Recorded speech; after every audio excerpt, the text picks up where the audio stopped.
chapter that oversee internet-based issues. And today we are glad to have you on board as listeners, as participants, and of course with our speakers also. We're looking forward for an engaging experience together on this particular discourse.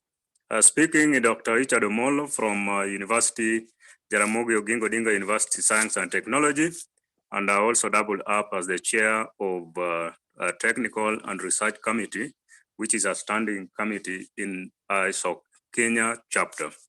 On board, we have Caleb Wanga. Caleb Wanga is a coordinator with the Usalama Forum. Usalama Forum has collaborated with the ISOC Kenya to bring up this particular discussion today.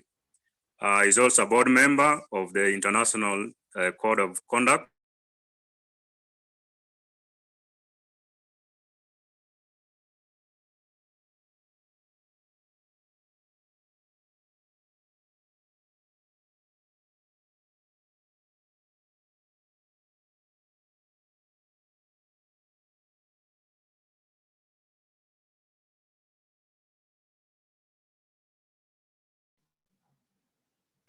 Have we lost Dr. Richard? Dr. Richard.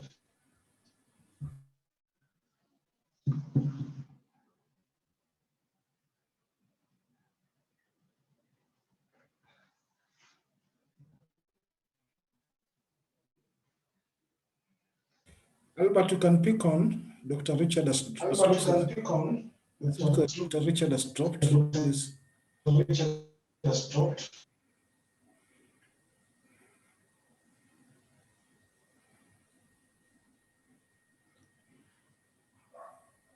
Hello, Albert. Hello, Albert.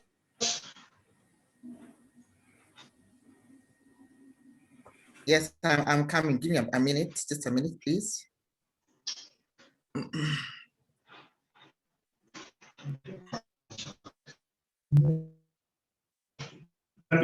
We can just proceed.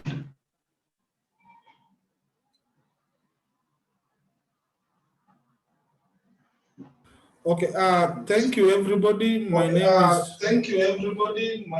is Rapudo Hawi. I'm the Secretary General of Internet Society. Our moderator, Dr. Richard Otieno. Okay, proceed on Harry. Is just dropped and is trying to introduce the session of today. As you're waiting for Dr. Richard to come back, basically let me just welcome you to this webinar hosted by Internet Society and Usalama Forum. And basically we are talking about the aspect of the role of emotional intelligence and digital technology in private security. So basically, I just believe that this process is going to be very fruitful, and we welcome each and everybody into this space. I don't want to waste time, but I want to welcome back Dr. Richard Omolo so that he can take over the process. Thank you. Thank you, Secretary Howie. Thank you for that welcoming. Just to echo on the same, we have lined up several speakers here today, and we have Caleb Wanga. Caleb Wanga will be one of the speakers, and he will weigh on emotional intelligence. He is a board member of the International Code of Conduct for Private Security Service Providers. We have Diana Waitangi, a celebrated cybersecurity engineer and promoter of cybersecurity issues. We have Dr. Sylvan Sere, the director of Global Forensic Services, and also the chair of the Security Sector Board in the Kenya Private Security Alliance. And we have one of our own, Albert Migoa, who is an emotional intelligence practitioner and consulting psychologist, who doubles us as the chair of one of our standing committee, that is the communication. So welcome on board. for this interactive and useful meeting. We look forward for an engagement together. As we wait for Caleb Wanga to take the floor, he shall take us on the insight on private security scenario in Kenya, and he will do a case study on Usalama Reform Forum. The discussion will take 20 minutes. Each speaker will take 20 minutes, and we shall hold our question and answers to the last session, but we encourage members to kindly, you can place your question or answer or comment so that thereafter we shall actually give you an opportunity to get your question presented. We also want to inform members that once we are able to put the question in the chat, we shall be able to have an opportunity to respond to the question accordingly. Now, may I know if Caleb already is with us? There's a request for enabling of the speaker of the videos. Okay, thank you so much. Karibu Bwana Caleb, thank you so much for in this. Kindly, may you take over so that you have a presentation to share with us.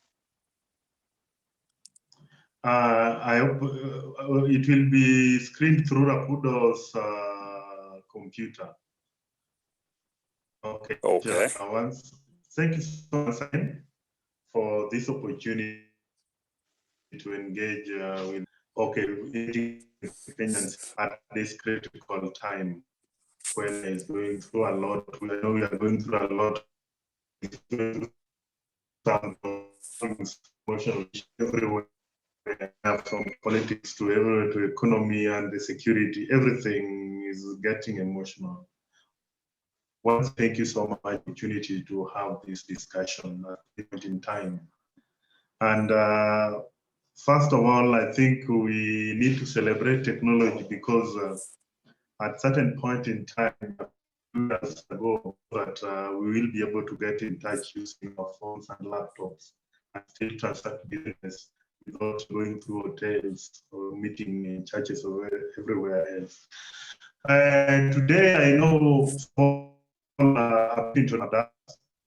Islam is a civil society organization that is working broadly on security sector reforms. We are working in both public and private security. We are involved in police reforms program, and we are deeply involved in the reforms program in Kenya. And it is a very, very important, going by what people have gone through during COVID and the status of actors in different places within the security sector. It is important to share, to know what is happening around us.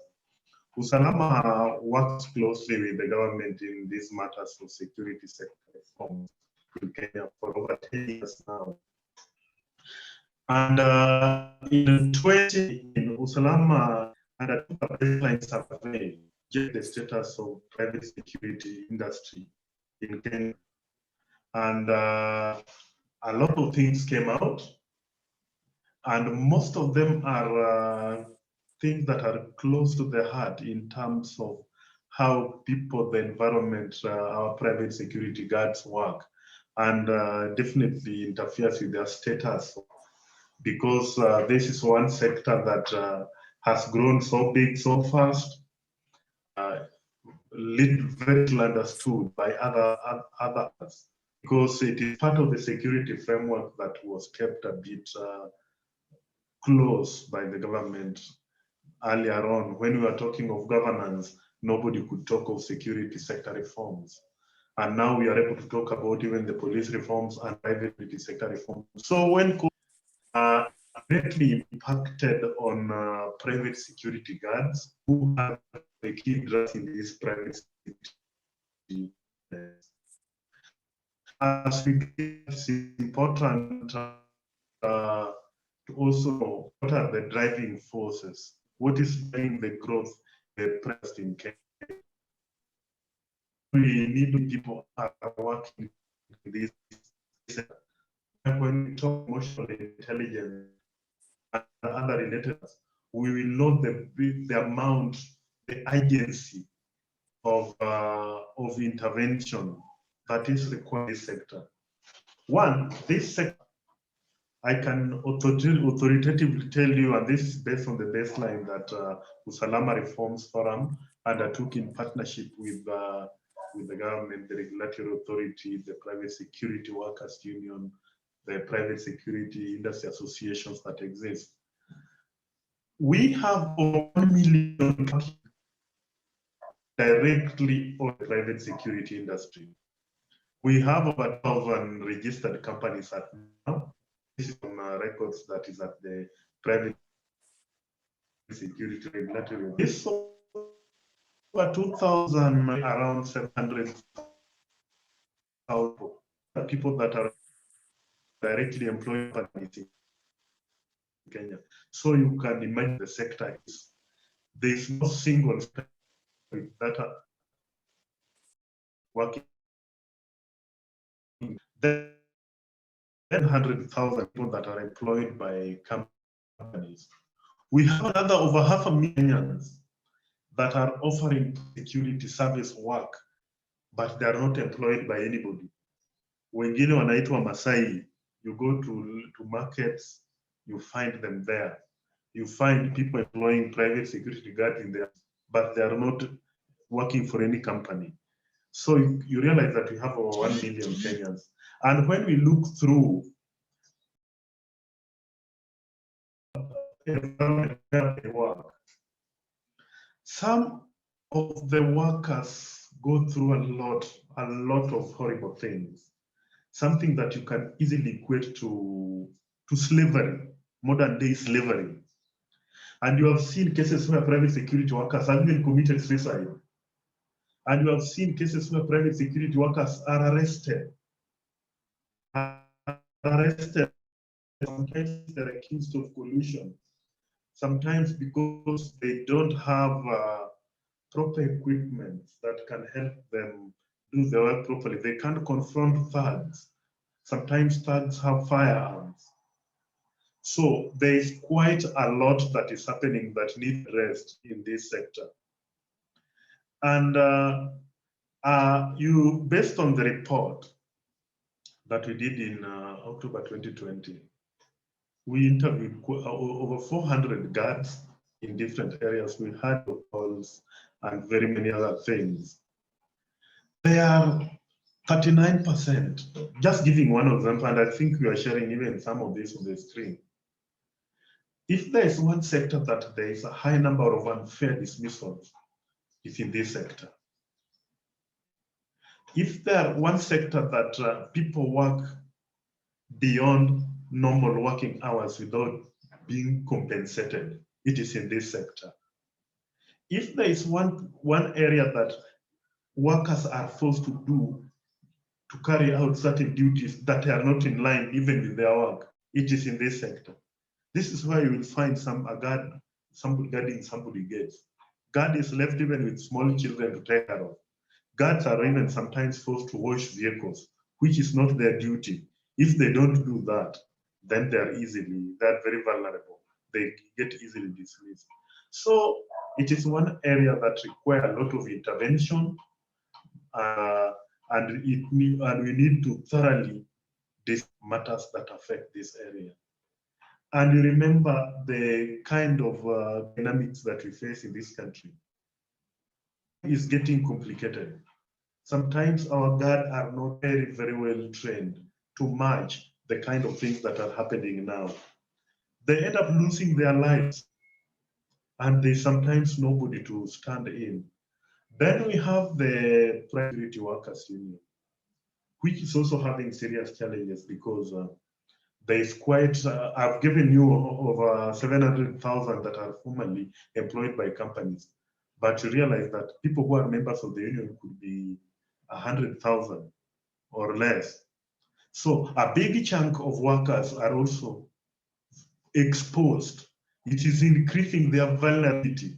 It is really interfering in interfering in their work, because sometimes if you are not properly represented in a union, it leaves you exposed and you might not be able to defend yourself in case of anything, even if sometimes only accused.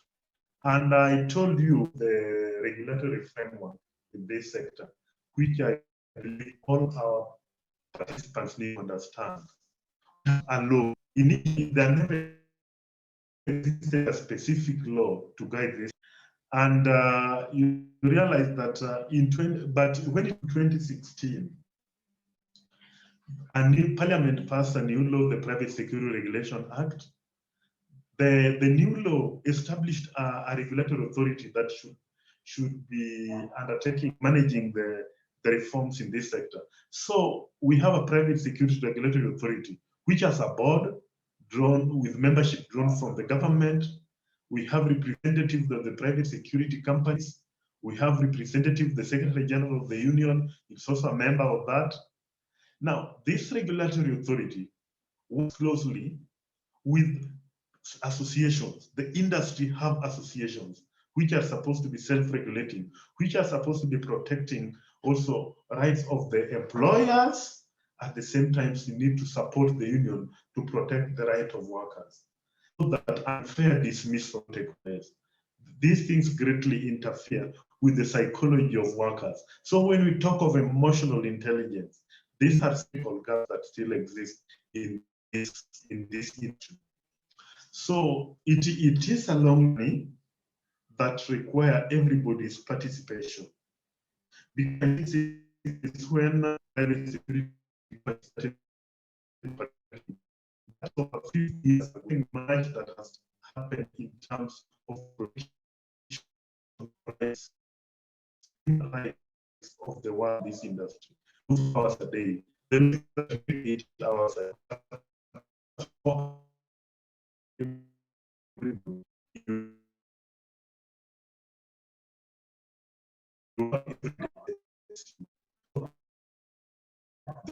with the private day is very, very important for everybody to understand and engage in this sector.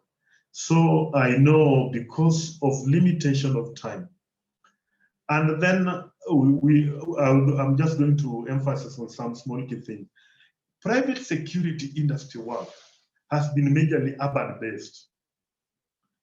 I realized that 90% of private security companies in towns of Nairobi, Mombasa, Kisumu, Eldoret, and Nakuru, 90% of the private security. You look at it that are being paid by these companies. In some of the salaries are so low that the only place a private security guard can live is in the slums, in formal settlements, in these towns. You go to Kawangware, you get over 50% of people living in Kawangware are private security guards. You go to Kibera, you go to Madara, you go to most of these informal settlements. You go even to other towns. Private security workers, the place you'll find them living, all of them are mostly in the informal settlement. So when we talk of emotional issues, to avoid a situation where somebody end up even being committing suicide because he takes care of the family, we must engage at the moment. And now, and this would be my last point for this for now. There is something called devolution. Devolution has come in Kenya. We have county governments all over. All the county governments are contracting private security companies. So you can see the staffing of private security companies is gradually growing into rural areas because private security, county governments are spread all over. Now you can get a private security company somewhere in Wajir. Now, how should we engage to ensure that when a private security guard is posted somewhere that can expose him literally to death, how can he or she survive in those areas? Sometimes you are posted in a place where there are high cases of terrorist attacks, where the places where there are permanent conflicts, community-based conflicts, because of county governments protecting their facilities, private security guards, you'll find them deep inside Pokot. You'll find them deep in Suba or in Lambwe Valley somewhere, where initially they used not to be private security guards because you could only find them in town. So these are the kind of challenges that we have that we need to put into context so that all of us can engage and participate in the welfare of the private security guards in this country. So at that point, let me stop so that I give other people also a chance to say something. I will be able to respond to some of the questions that could come later on. Thank you so much, moderator. Back to you.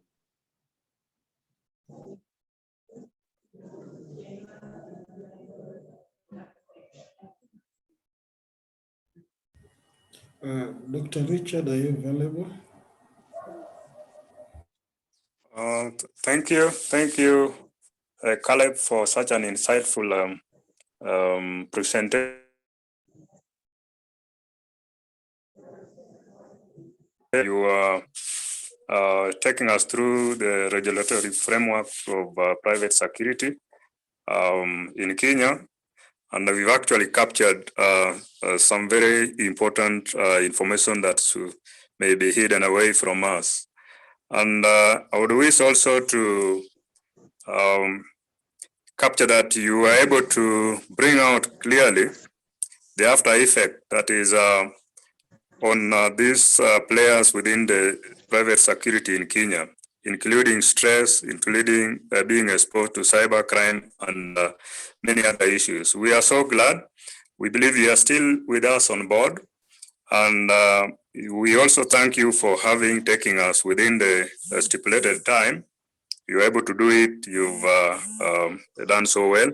So we are encouraging members to just hold on your question and answer and also contribution so that after we finish, we shall actually give you an opportunity to engage the speakers on matters of interest regarding their presentation. So I think we can move forward and move to the next speaker. As we move to the next speaker, Diana Waitangi, a cybersecurity engineer, who shall weigh on the impact of women in cybersecurity and lessons for private security sector. Be welcome so that you take us through. Members, hold your question. If you have a question, you can put it on the chat. We'll capture the session. We shall give you an opportunity also to interact with our speakers. May we have Diana? I can see Thank you. Thank you, Dr. Richard. And I'm very honored to be here.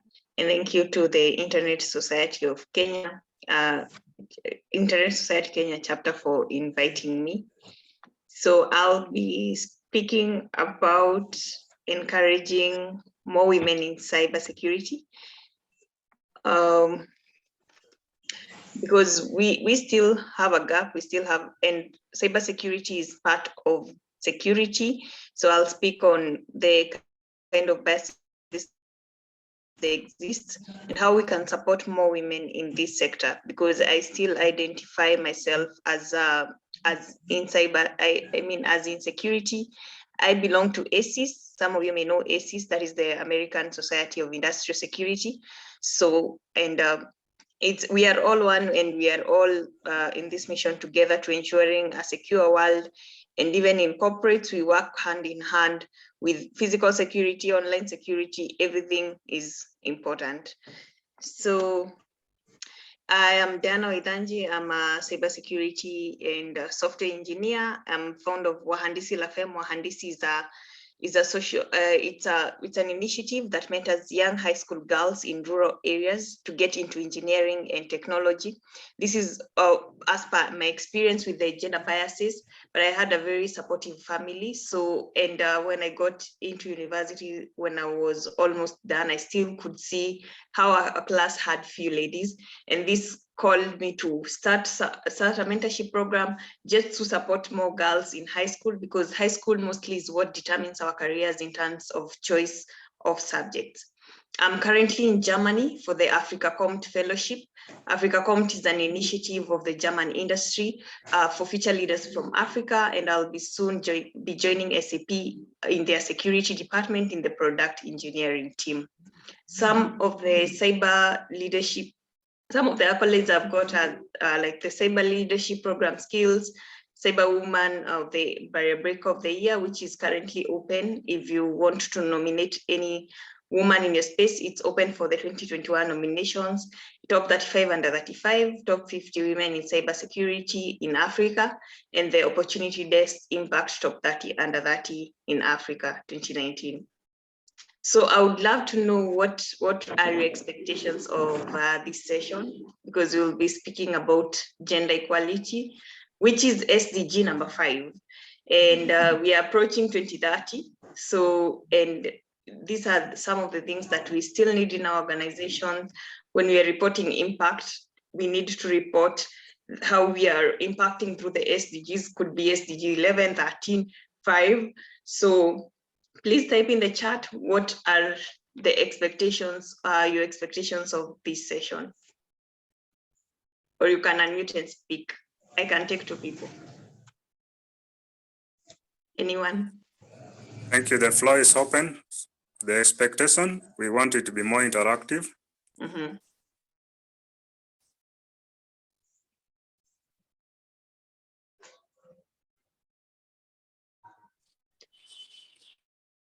Okay, I cannot see anyone commenting, so.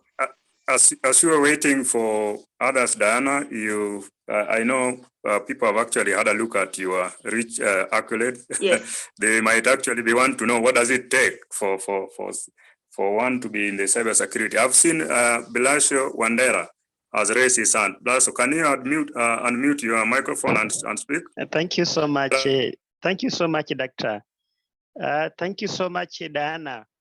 My expectation will be to just to learn the trends that are applicable in the space, both in the developed world and the developing world, like in this instance in Kenya's position.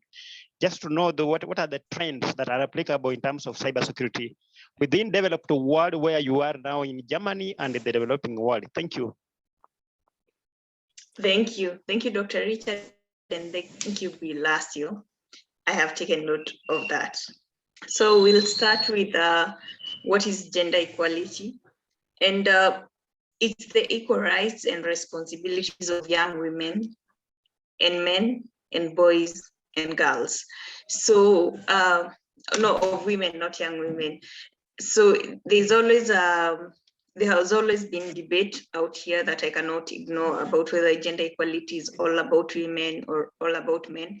But the UN, this definition, I got it from the UN, defines it as equal responsibilities, equal rights, equal opportunities among all the parties. And this is what we keep sometimes missing in the details, because one gender seems more privileged than the other. So equality does not mean that women and men will become same, but that women and men's rights, responsibilities, and opportunity, they will not depend on whether they are born male or female. So if I'm coming as a security guard, if I'm coming for you to hire me as a security guard, you don't need to look at my gender first. You need to look at the papers that I'm presenting to you, interview me competently, and put me on the same level. So whether I will be, that bias is what we try to remove, that, oh, she's a woman, I don't know whether she can handle running after people, or she can handle staying long for working hours. No, it's you give me the same opportunities, the same rights and responsibilities. When you hire me again, you still ensure that I am still getting those equal rights, responsibilities, and opportunities as the men in the workplace.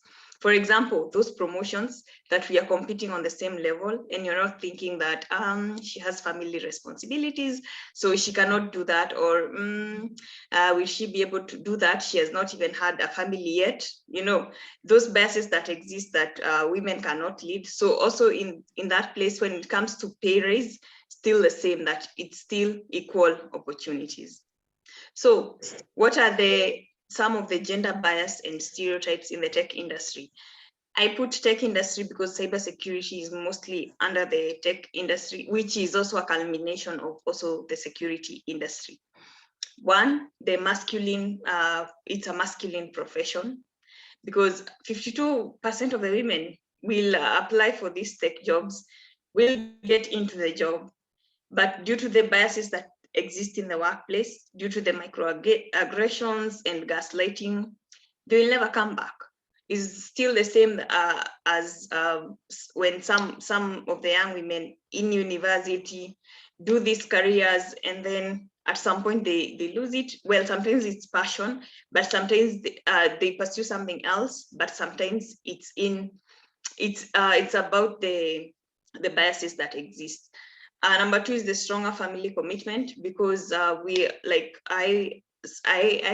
hear from my colleagues sometimes on how they have been able to overcome biases around you are a woman, I don't know what you're doing in the workplace, and you should be taking care of your 2-year-old right now, or your small kids. So leave the work is not going anywhere, or leave school and the school is not going anywhere, and come back and read.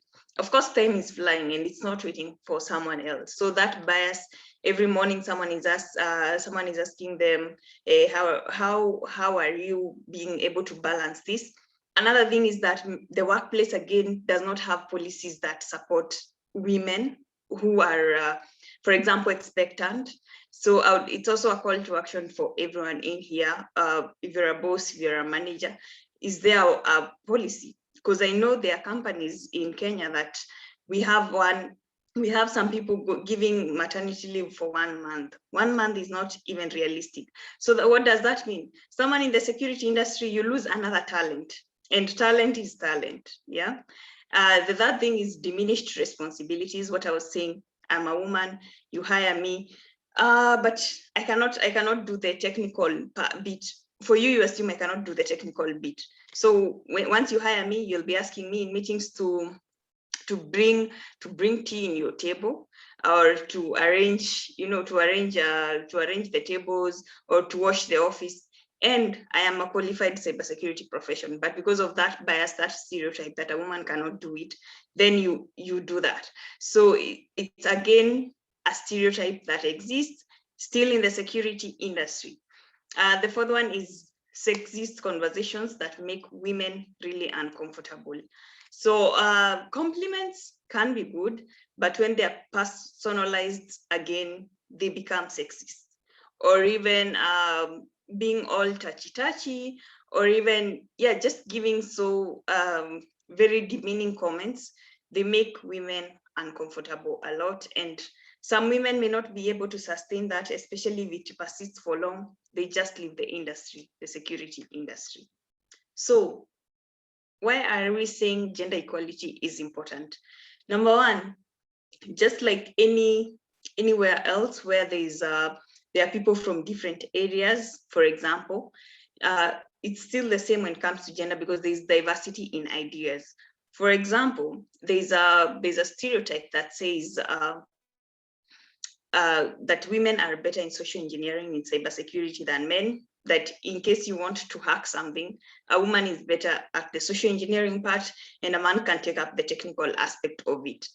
Again, I said it's a stereotype, but some say it's true. So let's assume it's true. That brings, and you have this cybersecurity company that you're running, and you want to attempt a phishing attack.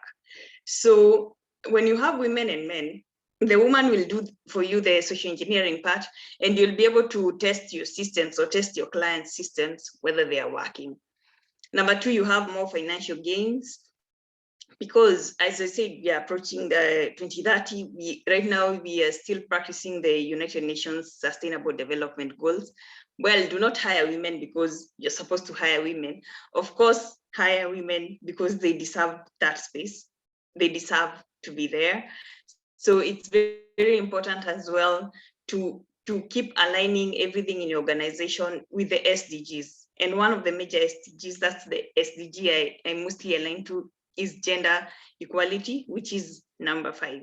So it's very important to always do that. So how do we promote gender equality in the workplace? Number 1, this is for women joining us today: pursue your passion and then turn it into a career.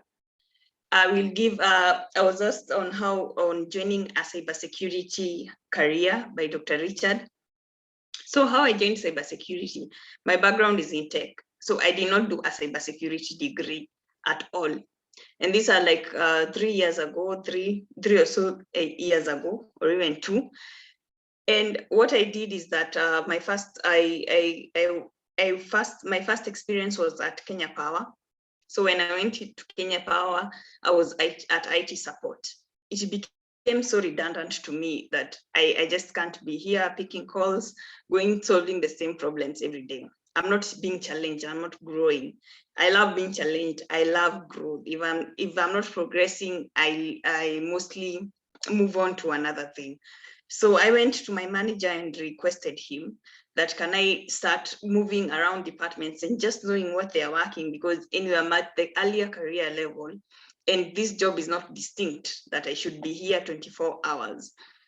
And moving back again, I used to watch a lot of movies when I was young, and I used to see hacking. I was very impressed by it. You know, it used to look like something that you just do and you're in someone's systems, you hack them, you control everything. But again, it became irritating because someone would hack and get your information, or is spying on you in your house with CCTV cameras. It became very irritating to me. So I grew passion about securing people's system and ensuring that they are also aware on how secure and insecure systems look like. So after I told my manager that, I went to the departments like as business intelligence,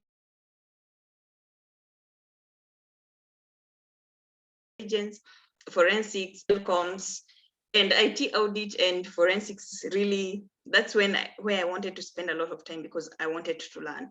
So one learning I can give you, any person listening today, you have to step out of your desk in the office if you want to grow.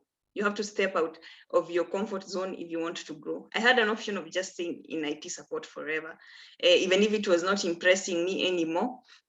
I had an option of just sitting, going to work, sitting, going to work, sitting, going to work, or going to solve people's problems. So you have, that's one challenge I give it to you today. And then, so once I left Kenya Power, and I realized my passion, I did a cybersecurity course, Introduction to Cybersecurity on Cybrary. It's a course that takes you 2 weeks, and it's a free course. The reason why I started with a free course, because I did not want to put an investment. Do not start with a certification first. I can promise you, if you're getting into cybersecurity, don't start, first do a free course and see, is cybersecurity my thing? Because a certification is an investment in terms of money, in terms of time, and in terms of everything else. So just to ensure that first you're passionate about it, because there's always a rush. Yeah, you'll find people telling you cannot make it to this field without certifications. I got in without certifications at first. So, and then I went to LinkedIn once I was done with the course, and I asked myself, now what? I've done it. Where do I start? I went to LinkedIn. Social media is a powerful tool to me. It keeps me connected with people in my profession and even outside my profession, all over the world. Even just to mention, even coming to speak here today, I was invited through LinkedIn. So if you can capitalize on that, if you can capitalize on the power of social media, it's free currently, please, by all means, do so. So I went to LinkedIn, I looked for information security professionals in Kenya. Why I looked in Kenya is because I needed to know, I am in Kenya, and I want to know how is this space like? Is it worth pursuing it? One told me to do certifications, which I put aside, and I really appreciated her advice. The other one told me to join cybersecurity communities, which I did immediately. And the third person invited me to his office to go and see, for a whole day, to go and see how a day in a cybersecurity profession looks like. So lesson number 2, always ask. Ask, if you want to send, for example, Dr. Richard an email or whoever, you ask. The burden is off you. Whether how we will respond or not, that is on him. You get me? So always ask. In this security profession, you have to keep asking, because there's always something new. There's always something new. There are new CCTVs, there are new what, there are new laws, there are new standards. So always ask. So I went and I saw, oh, this looks interesting. So that's when I started pursuing. I joined cybersecurity communities, and within some time, I became really active, because joining a community is one thing. You'll join Internet Society of Kenya. But let me tell you, if you're not active, you cannot gain the benefits of the membership if you're not active. So it's very important, even when you join those cybersecurity communities. Continue. Thank you. Those security communities, ensure that you're very active. And now that's when I got in. I started working. I got some accolades due to my work, because I also love supporting people in the community as I go along. I mentor people as well.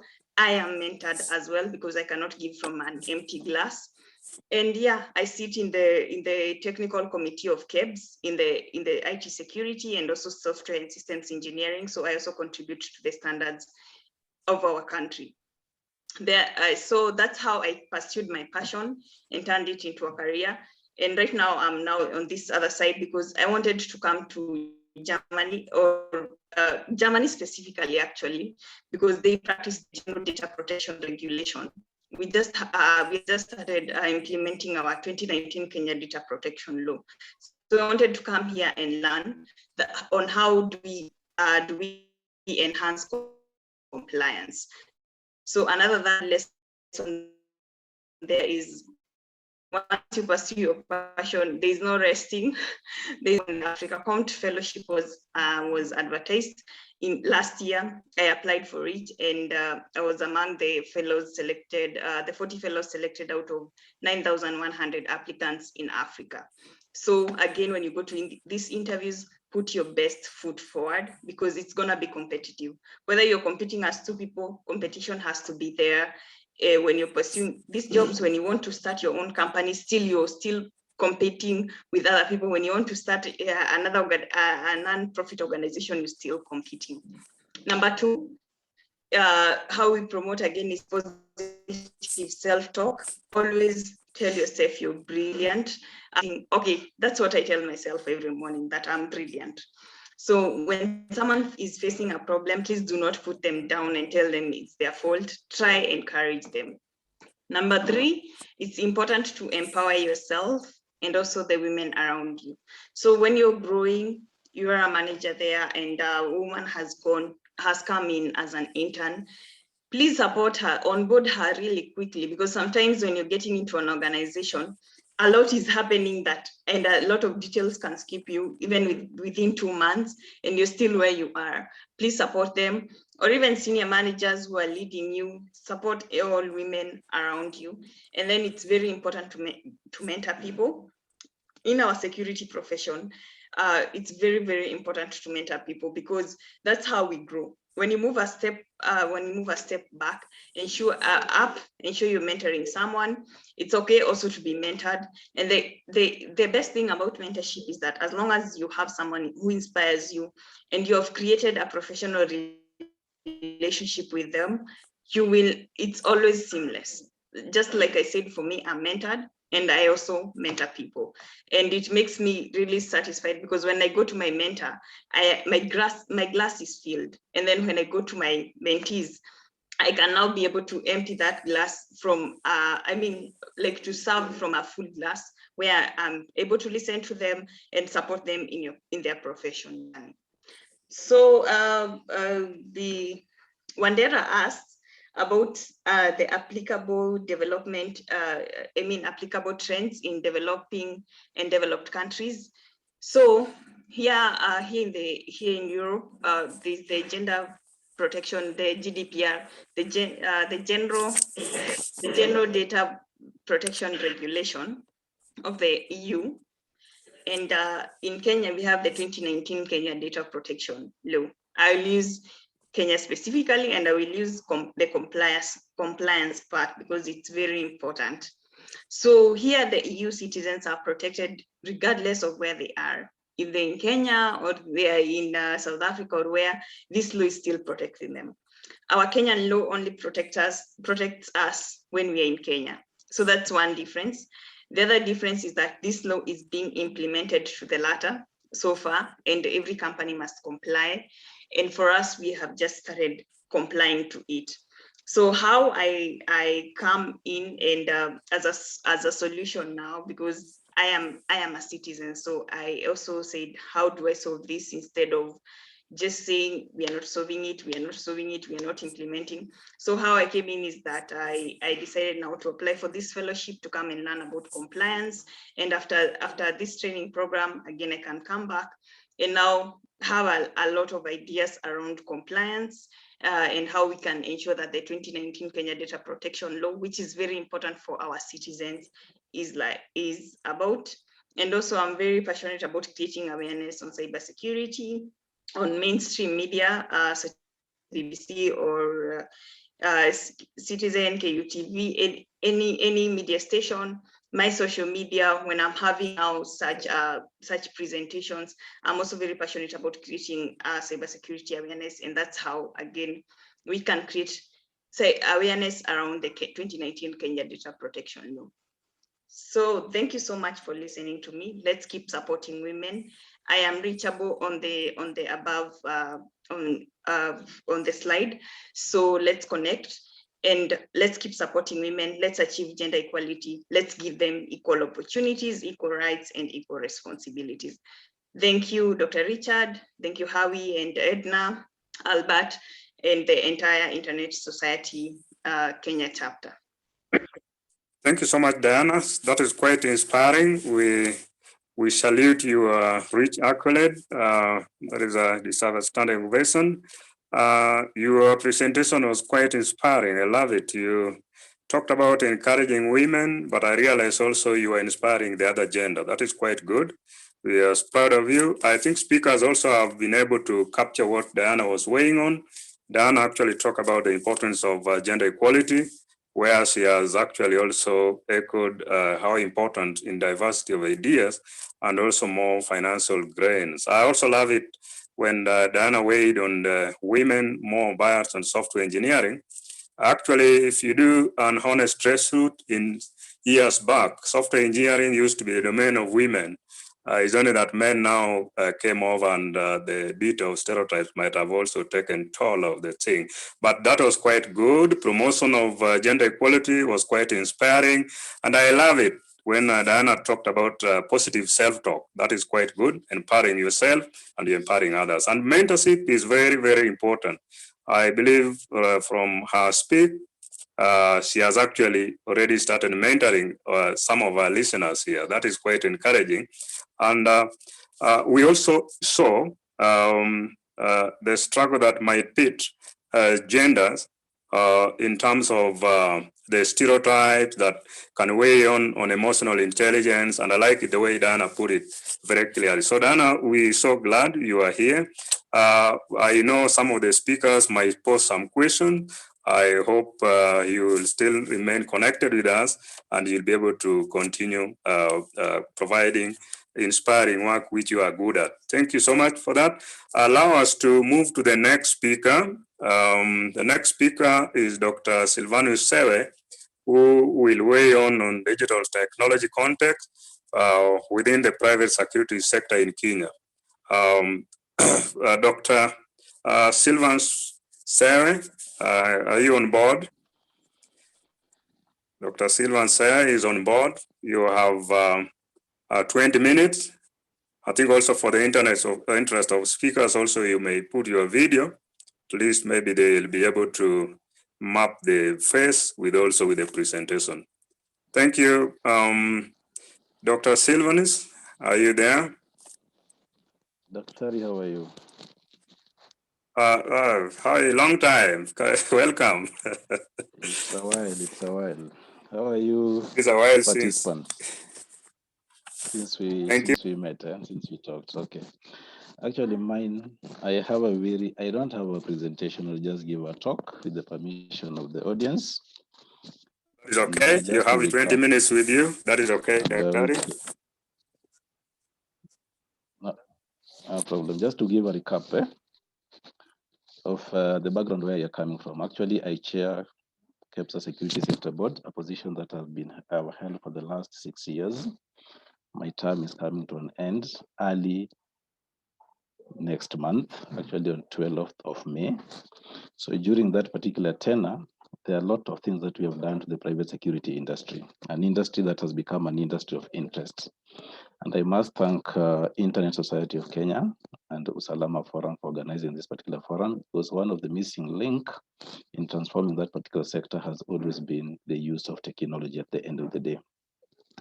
But as a sector board and the Kenya Private Sector Alliance, and for the information of the people in the panel, KEPSA means Kenya Private Sector Alliance. It's the advocacy body or agency that normally gives its presentation or conduct advocacy on policy issues which are affecting the private community. So the way KEPSA is structured is that it normally have sector boards which normally mirror government ministries. So like the sector which I chair, which is Security Sector Board, normally works very closely with the Ministry of Interior on policy related issues. The membership of KEPSA is normally diverse membership, including the industry players. What I mean by the industry players is that private security firms, which have always been the center of interest, are normally members of my sector board, and we also bring on board the customers who we rarely talk about when you're talking about private security challenges. So as a sector, what we have done, we have participated in so many transformations, which probably has never been so clear to industry players. When you talk about Private Security Regulatory Act,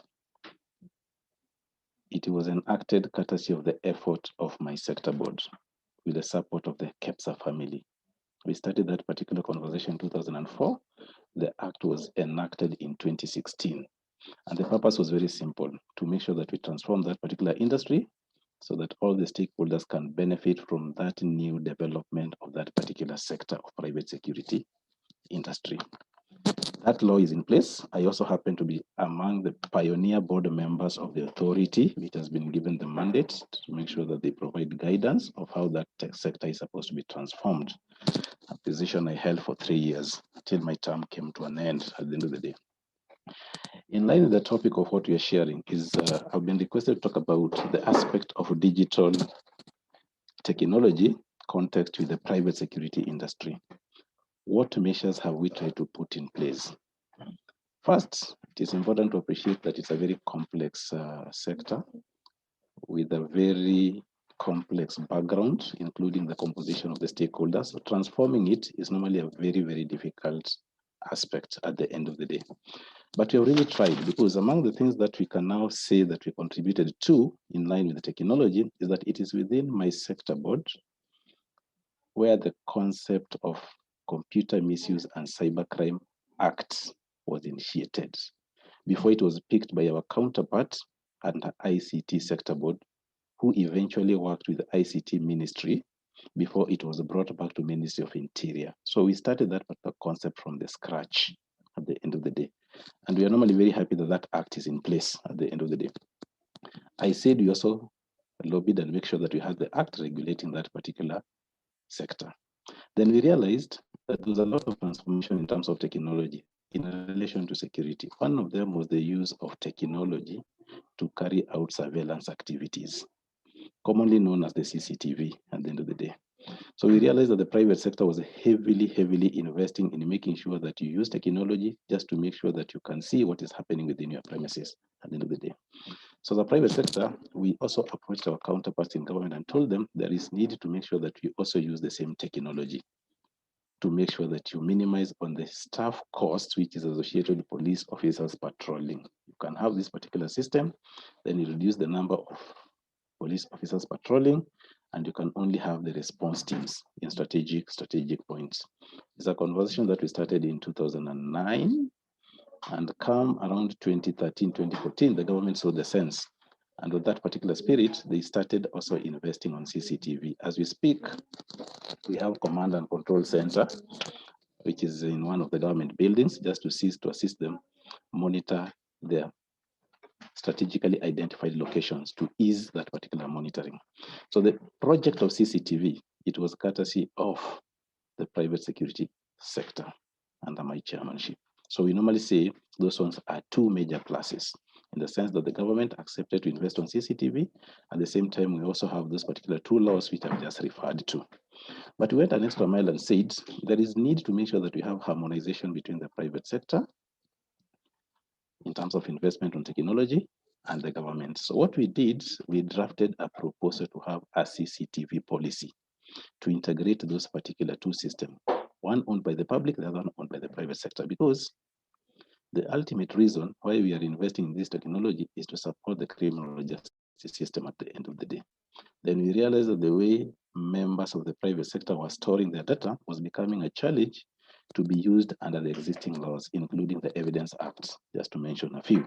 So we say there is need for us to come up with a legal framework to give guidance of the same. And I can report, if you have ever been keen, you'll realize that that particular policy on CCTV is supposed to be on the third stage in terms of being subjected to public participation through Ministry of Interior. It is a project that we equally started from the scratch at the end of the day, just to regulate and see how best technology can be used to utilize that particular system. That was not the end. When we are also giving a contribution to the development of the Regulatory Act, courtesy of our own concept, we also realized it was important to create a database that once we have gone through specific processes like training of security guards, we can create a database where all the names of the registered security guards at least can be stored for ease of reference by any stakeholder who is interested, including the customer at the end of the day.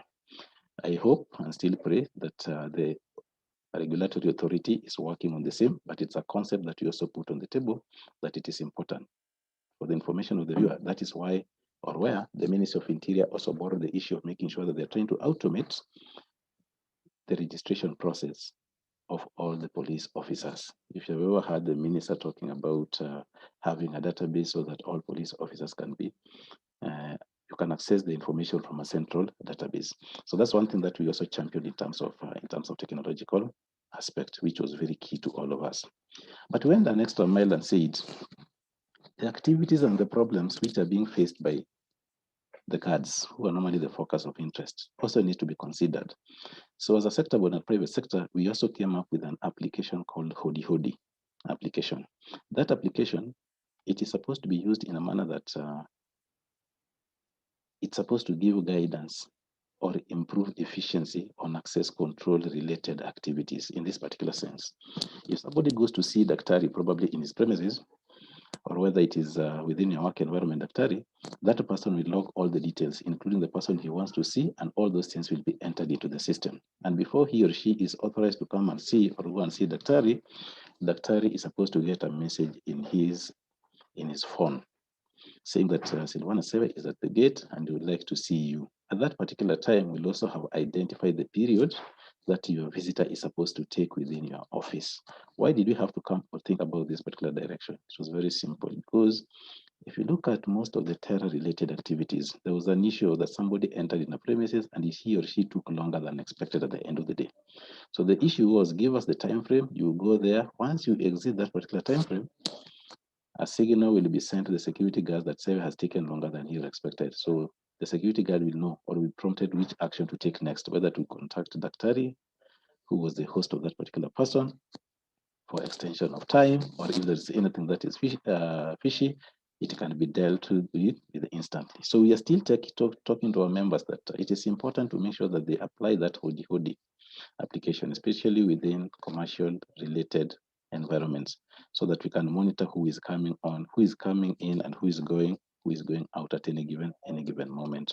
So that's an app that we're giving a very, very serious consideration. During this COVID challenges, as a private sector, we also invested in technology, where we normally have members reporting to our command and control center of incidences which are relating to access, especially in following Ministry of Health guidelines. Some members have subscribed, some members have not been able to subscribe, because remember, it's a new concept, it's coming up with the different challenges. How do we intend to follow all these things? What we did, and we identified first, is to make sure that since the sector is very big, and I like what Caleb had initially mentioned, that the sector has around 700,000.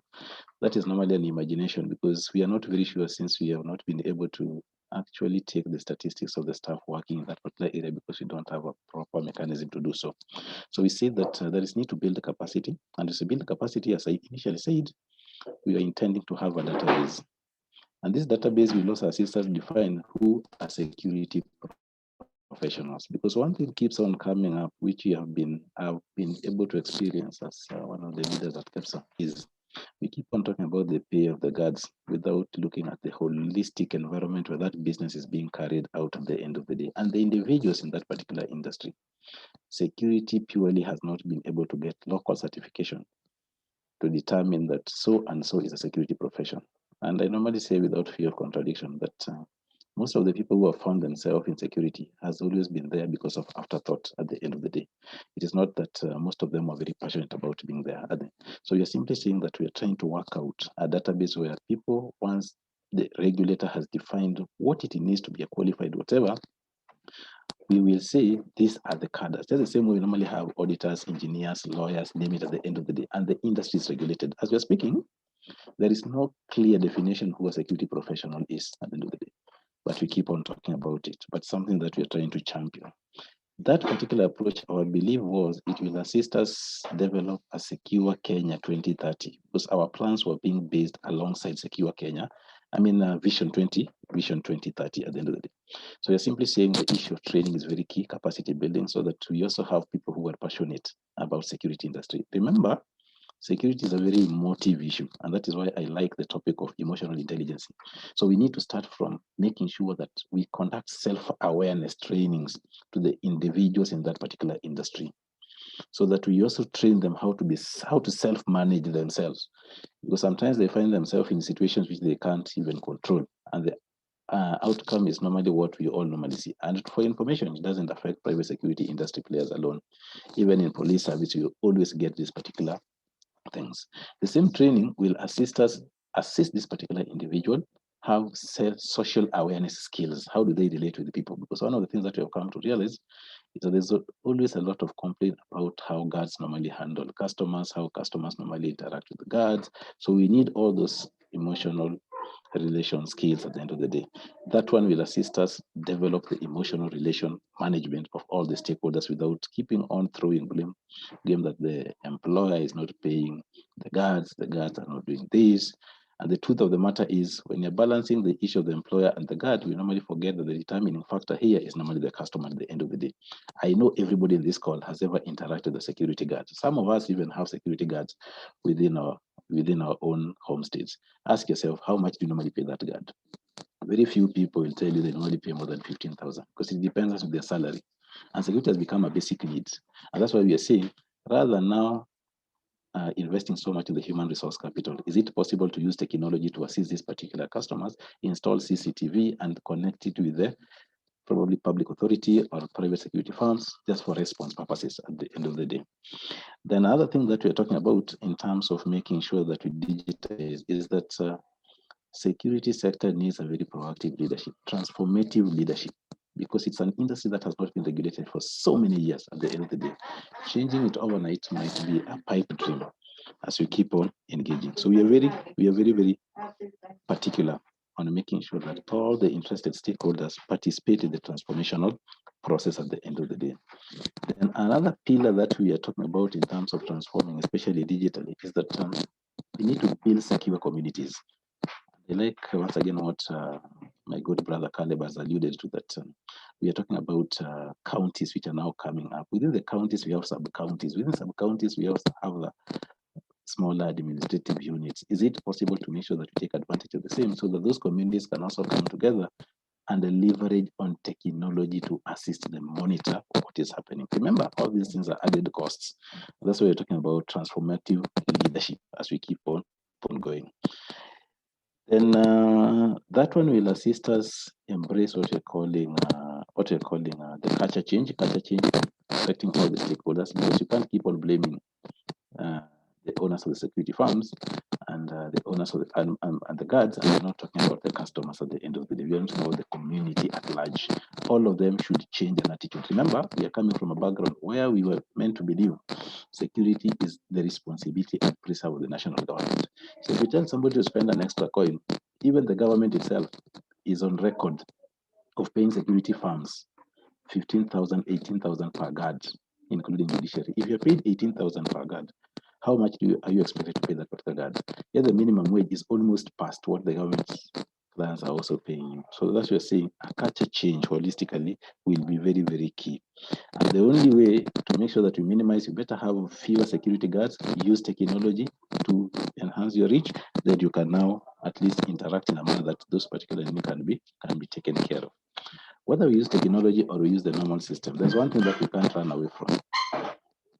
Ethical businesses, and I'm talking as a member of the Kenyan Private Sector Alliance at the end of the day, issue of trying to make sure that we do business in a way that does not add up, and we keep on reminding our members, we keep on talking to our counterparts in the government, we need to create a conducive business environment at the end of the day. As you're speaking, I know there's a lot of conflict, so there's a lot of war between the regulators and the industry players at the end of the day. Is that the culture, the type of business environment that we need?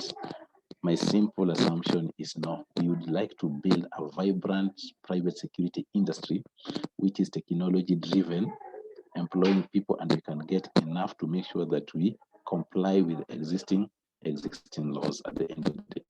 So Daktari, private security industry, and I believe even in college, at the university, you have security guards. Just try and take a walk. Ask yourself those difficult questions. How much is the university paying the service provider? Look at what the law says. Then you'll come to appreciate that it is not only one stakeholder who is supposed to be involved in this particular transformation. Each and every stakeholder has a role. The only remedy was, can we automate most of these particular processes so that we reduce the number of people whom we want to patrol within a specific environment. But as we do that, we need to make sure that we live a life to what Diana just shared with us. We have a new watchdog in place called the Data Protection Act, which says collect all my data, but as you collect it, know that you have a primary responsibility at the end of the day. As a private sector, we are also encouraging women. Let me just finish by encouraging Diana that your presentation was awesome. I hope you are a member.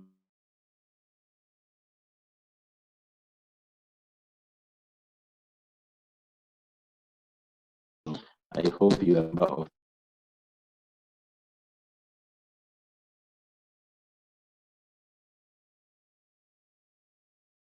the things that we are doing as members of the private sector, just to make sure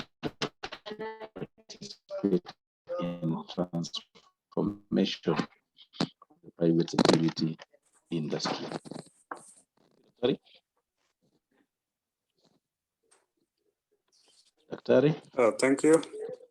Thank you, Dr. Isa, for such a wonderful, insightful presentation.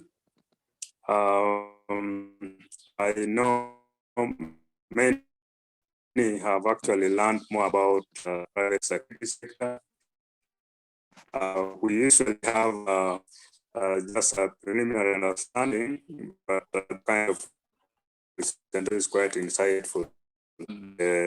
With the participation that your sector have actually made towards the legislative issues around misuse of computers, and that is quite great. I know you are heavily on forensic, so you might have. We have also come to appreciate how the private security sectors are actually integrating data technology in monitoring issues and also managing issues that are around their work. The speaker also have talked about security being an emotive concern, and there is a lot of emphasis on training regarding self-managing of individuals. We also appreciate a score on the social awareness skills that are important so that participants in that particular sector may actually benefit from the use of technology in the execution of their duties. We appreciate also the fact that the digitization process that is being encouraged in that particular sectors. We create a database so that members or practitioners aligned to private security sector may be identified. Members, we keep our questions and answers and comments regarding that.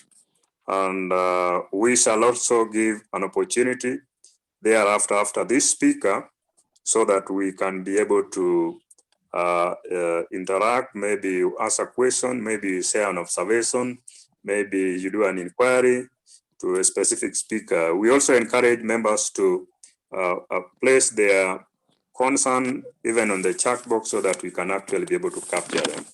Thank you. We are moving to our last speaker. That is Albert Migoa. Albert Migoa is a practitioner in emotional intelligence and also is a chair of Communication Standing Committee for ISOC Kenya chapter. So Albert will be weighing on the emotional intelligence as a remedial framework for private security sector in Kenya. And as a practitioners, we are looking forward, Albert, to engage us and share with us, give us more insight in this particular topic. Welcome, Albert.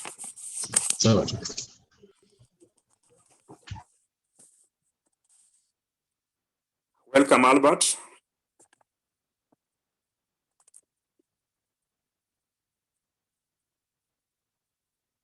Hello.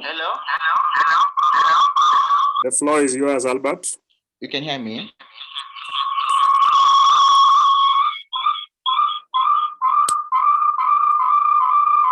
Albert, carry on. Kindly close one of the, if you're using two items, just close one, please. Yeah, let me just do that.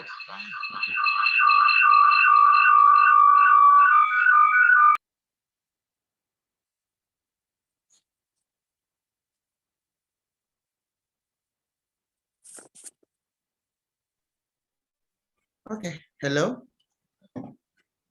Hello, carry on. Yeah, carry sorry, on, Albert. I'm having a challenge with my video on my laptop, so kindly bear with me, yeah? So, No, it's okay. Thank you very much, Dr. Mulo, and to all the previous speakers. I mean, it's very, what they've told us is very, very insightful and very informative. And I think for me, the fact that they've actually they've tied down everything to emotional intelligence just is a clear indication of the need for EI as a skill, both in terms of the guards and also in terms of the private security companies to have. Because the thing about EI is a life skill. It's a skill that we need to have in order to make better and smart decisions in life. So in that regard, I'd like to introduce myself. My name is Albert Migoa. I'm a counseling psychologist and an emotional intelligence practitioner. I've done a lot of work in the area of mental health. Specifically, I've worked in several institutions, notably the Margin Leaders Foundation, the Space Generation Council, Awareness 360. I've also done work with Coderina, UNESCO, among other organizations. To date, I've held sessions with over 500 individuals, and the interest and the urge for EI is rapidly growing. I also do mentorship on some level. I do mentorship. I've mentored young people, and I'm currently on both national and regional mentorship programs. One that is under the ELF, Emerging Leaders Foundation, the ICT Authority, and the PLO Lumumba Foundation. Now, on to a subject of discussion, which is emotional intelligence as a remedial framework for private security sector. Now, I always begin by asking myself, what are emotions? So in that regard, I'd like to hear from at least two participants on what they think emotions are. Kindly, participants. The floor is open.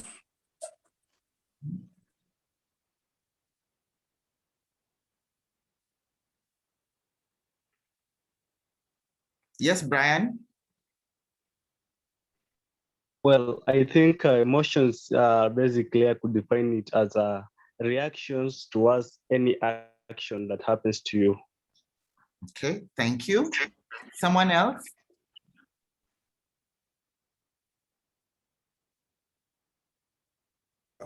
Bernard is there. Yes, Bernard, someone else? We have Bernard. Yes. Yes, Bernard.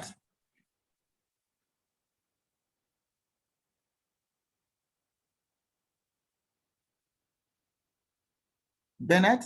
I think Bernard might have opted out. Maybe he'll come back. Okay, who else? Is there anyone else?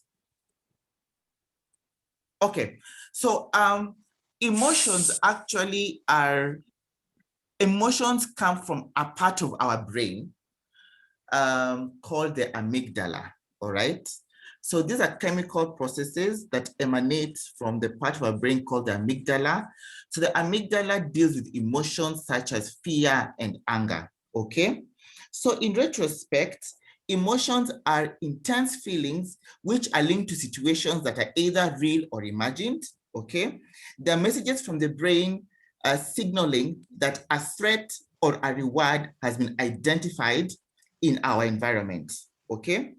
The messages are then accompanied by physical response, which drives one to either run away from the threat or go towards the reward, okay? So I always give a good example. If you come across, let's say, a thief on your way home at the junction of a particular road, then the chances are next time on your way home, you use another route, okay? Because you don't want to risk the chance of meeting that same thief. So that is the threat. On the other context, when it comes to the reward, whenever you, and I give an example of children, whenever a child does something good, and whether, let's say they, I don't know, let's say tidy their room, for instance, and then you give them a sweet as a form of reinforcement, then the tendency for them to always want to do that will also increase. And again, if you look closer home to a subject matter of discussion, if you compensate or you reward the security guards well, then then they're likely to even perform better at work, okay? Now, what then is intelligence, okay? And for this, I'd like one person to tell me what they think intelligence is. A participant tell me what they think intelligence is.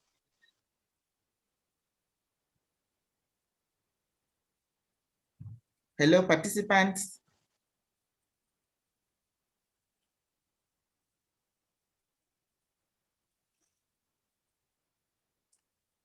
The floor is open. The floor is open, yes. What do you think intelligence is? Okay, I can also chip in as somebody is preparing to say something. I can literally say ability to think and act accordingly. Very good, ability to think and act accordingly. Yes, someone else?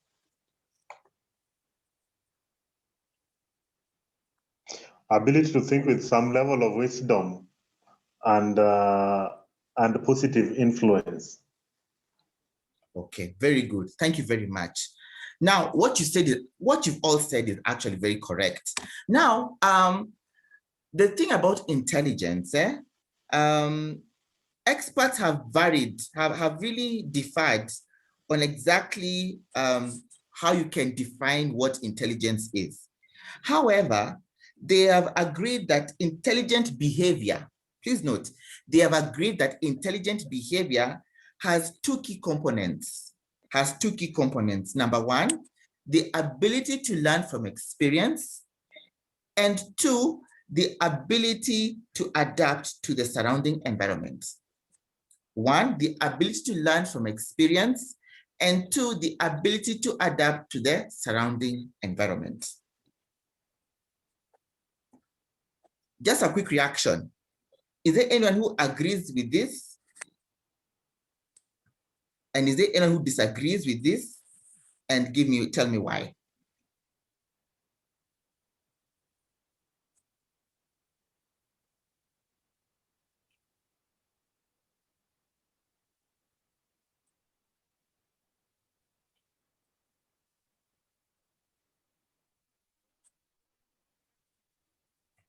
So everyone agrees with the definition? Yes, we agree with it, Albert. You can move on. Proceed on, eh? Okay, great. So now we've looked at what emotions are, we've looked at what intelligence is. So therefore, what is emotional intelligence? Now, emotional intelligence is the ability to understand, our own feelings and the feelings of others, as well as managing our emotions effectively. The ability to understand and manage our emotions and that of others effectively. Okay? Additionally, identifying and managing emotion means a person is able to make smarter and better decisions. A person is able to make smarter and better decisions. Sometimes EI, or emotional intelligence, is referred to as people smartness or people skills. It's referred to as people smartness or people skills. Now, I'm going to look at 4 key, we call them the competency models, and I'm going to use the ones by Daniel Goleman. So Daniel Goleman is is one of the leading founding fathers of EI. So the first model talks on self-awareness. The second one touches on self-regulation. The third one touches on social awareness. And the fourth one touches on relationship management. So what is self-awareness? Self-awareness is the ability to accurately sense, identify, understand, and evaluate your feelings. Albert, can we be able to, Albert, Albert, can you roll on your slides, because people are asking, they're not able to see what you're talking about on the slide. Okay. It's the ability to accurately sense, identify, evaluate, and understand your emotions, your feelings, sorry. So under self-awareness, there are 3, we call them competencies. The first competency, we call it emotional self-awareness. The second one is called accurate self-assessment. And the third one is called self-confidence. So emotional self-awareness deals with being able to recognize your emotions and the impact they have on your life. 2, accurate self-assessment deals with identifying your strengths and limitations. And 3, self-confidence concerns itself with knowing your self-worth and capabilities. So how can one be more self-aware? How can one be more self-aware? So there are many ways one can do, or there are many activities that one can engage in to be self-aware. For example, One, a very common way is journaling. Keep a journal of your feelings. How are you feeling today? Express it. There's a way, we call it catharsis. There's a way in which when you let out how you're feeling or you're about a certain thing, you tend to feel better, okay? Make a list of the roles and write down the feelings connected to each role. So for instance, as a doctor, how do you feel being a doctor? As a father, as a brother, as a mother, as a sister, so on and so forth. Finally, predict how you will feel going into a situation.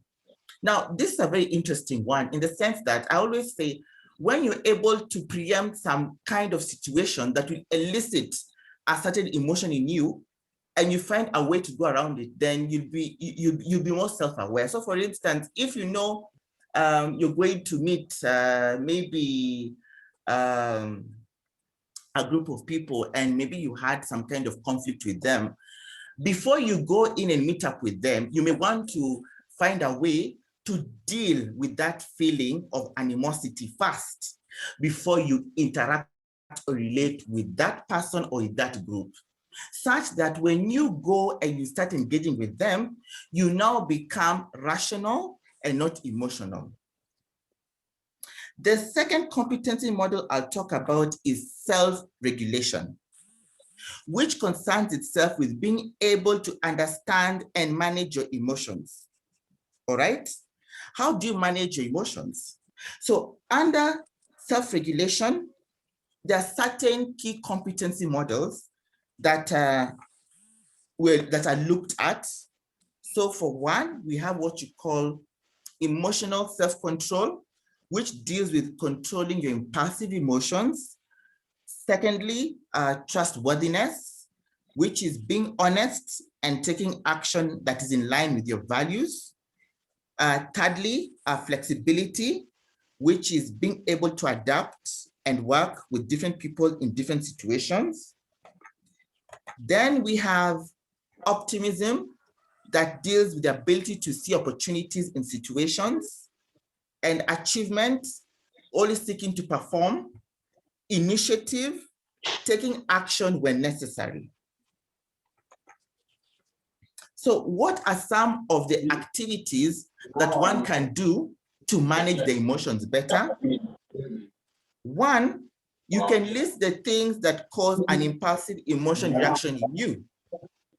So for example, you can write and say, I get angry when people make noise, okay? So the second point, and I write down a strategy for each of these that you can use to prevent losing your self-control in future. You will say, next time when people make noise, I will walk out of the room, take a deep breath, or quietly count from 1 to 10 or 10 to 0, just to find a way in which you can manage that impulsive reaction in you. The third competency model is social awareness. So social awareness is the ability to understand and respond to the needs of others, okay? Under this, we look at empathy, we look at organizational dynamics, and we look at service orientation. So what are they? Empathy is being able to feel and sense what others are feeling. Organizational dynamics is being aware of the inner atmosphere of a group, the politics, relationships, and dynamics. The third one is what we call service orientation, which is sensing the needs of the situation and needs of others and responding likewise. So what are some of the examples?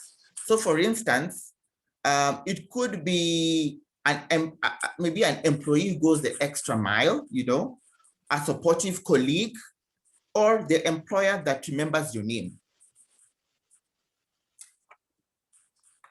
The final competency model is called relationship management or social skills, okay? So just as the name suggests, it concerns itself with how we relate and interact with people. as a whole. Now, under this, there are certain key skills that that fall under this, and they are: we have influence, which is being able to persuade others; inspirational leadership, which is providing a vision that motivates others; we have developing others, which is providing feedback, building skills and knowledge; change catalyst, which is recognizing the need for change. Then we have conflict management, we've got teamwork and collaboration, we've got building bonds, and etc. Now, what I've just done, I've basically touched on all the key components that constitute emotional intelligence. And as has earlier been mentioned, it's very key for the people within the sector, both the security guards and the company, to be aware of this. And at the end of the day, as was mentioned by the previous discussant, is that the most important thing that they need to have in mind is the client. So when you're able to have all these skills that I've mentioned, teamwork, building bonds, conflict management, empathy, understanding, yourself better, managing your emotions, then you're better to give your best, both as a security guard and also as the security company. Now, I want to look at the benefit of EI, now focused to the private security, okay? One, it leads to what we call improved client relationships, okay? Improved client relationships, because you see, at the end of the day, it's a relationship between you and the client. So what is it about that? So here we are saying communication, okay? It enables that communication to be effective. The key word is having effective communication, where you're able to relate well with the client, where you're able to approach the client well, where you're able to talk to them well, where you're able to even resolve any emerging issue or any emerging conflict, where you're able even to advise, how you're able to even forge your relationships, how you're able to nurture them and build on it. The second thing, challenging unconscious biases. I think this is a very key thing. Now, what are these unconscious biases? Unconscious biases are established attitudes, stereotypes, and beliefs that people attribute to another person or group that affect their opinions of and interactions with that person or group, okay? Now, an effective way to do this, one effective way to handle this is to show officers how to make a great first impression. All right. So for example, like when they meet a new client or new people on a client's property, officers should be undeniably professional. They should have clean uniforms, smile a lot, and perhaps be polite. Something else I'd also like to mention is something called, and we call it confirmation bias. So confirmation bias is one type of unconscious bias. Now, it has a huge impact in that this is where one looks for any evidence to support an initial feeling that you may have about a person or situation, all right? So for example, a security officer arrives late on their first day, which leads you to assume the person is lazy and lacks discipline. Your brain then wants to be right about that assumption and will try to make everything else that officer does fit the lazy and undisciplined label, even if that is not the case, okay? That's one example of the confirmation bias that's part of what you call unconscious biases. Then the other one, which is positive, is if a security officer always speaks respectfully, has a clean uniform, and displays a positive attitude, you are much more likely to think of them as a professional who cares about their job and look for things that reinforce that thought. Okay, that's something very key to mention when it comes to when dealing with challenging unconscious biases. Then the final thing I like to talk about is increased officer retention. Okay. 3 minutes. Now, under this, there are other key points that emanate from it. So one, by providing officers with resources and training to improve their emotional intelligence, one will make them more effective at their job. It shows that you're willing to invest in their personal and professional development, not just security-related skills. Secondly, it increases retention and it benefits the company in several ways. Okay, so for instance, high retention means lower turnover, which means less recruiting, hiring, onboarding costs, and making the right investments into emotional intelligence training can actually save you money. The other, having employees who are more emotionally aware are more likely to stick around, meaning building a strong company culture is much easier. And lastly, increased emotional intelligence in your security team is appealing to potential clients, which means you're likely to win more contracts. So we can see, in summary, one, what EI is, how the various competency models, that is self-awareness, self-regulation, social awareness, and social skills, what they are. We've looked at the various competencies that each of them have. And then now we've even seen the benefits of how it can benefit the security companies and also the security officers as a whole. So in conclusion, I'd like to say this, that EI is the foundation of critical skills such as communication, empathy, teamwork, stress tolerance, decision-making, accountability, among others. And you can reach me on that. That's my email address, my Twitter handle, and my LinkedIn profile is Albert Migoa. Thank you very much. Thank you so much. Thank you so much, Albert, for such a wonderful presentation. As an expert in emotional intelligence, you've really simplified the concept well. I think most of us who are coming on board today, we might have been curious about emotional intelligence, but we are glad you were able to dismantle it and enable us to digest it well. Before we open the floor for members, we want to take a group photo. And we shall be required to put our videos on. And after that, now we can actually embark on a question and answer. As we are preparing for that, we're glad we are able to understand what is emotional intelligence. We are able to understand the activities that are involved. We are able also to capture the benefit that come with emotional intelligence. This is quite important, not only for the private security sector, but I think this is quite beneficial discussion that give us some useful insight. We prepare our questions. We want to give you a window for asking questions, and also you'll be responded to. We want to ask all members to put their videos on. Our Secretary General, Howie, he take the photo, he will actually advise us at the end of it.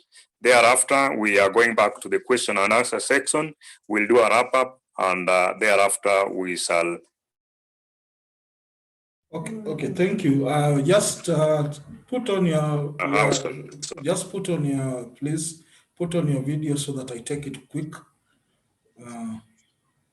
I'm seeing all of us are trying. Please, we just need a minute of this so that I cannot waste the time. Kindly, those ones who can put them on, please. For those ones who cannot, we can proceed. Okay, 1 more minute.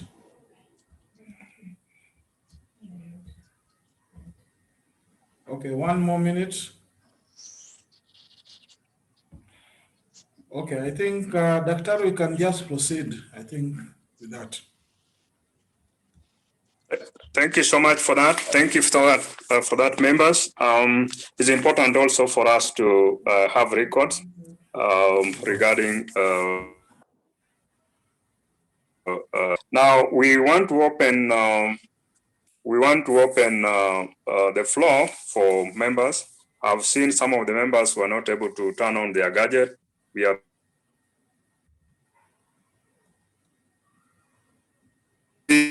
had 4 speakers to say. We had the first one was on Caleb, who actually gave us more insight about the regulatory framework of the private security sector in Kenya. Diana gave us an inspiring insight on encouraging women in the cybersecurity. We also had Dr. Sewe, who gave us more light on the roles that private security sectors have been performing.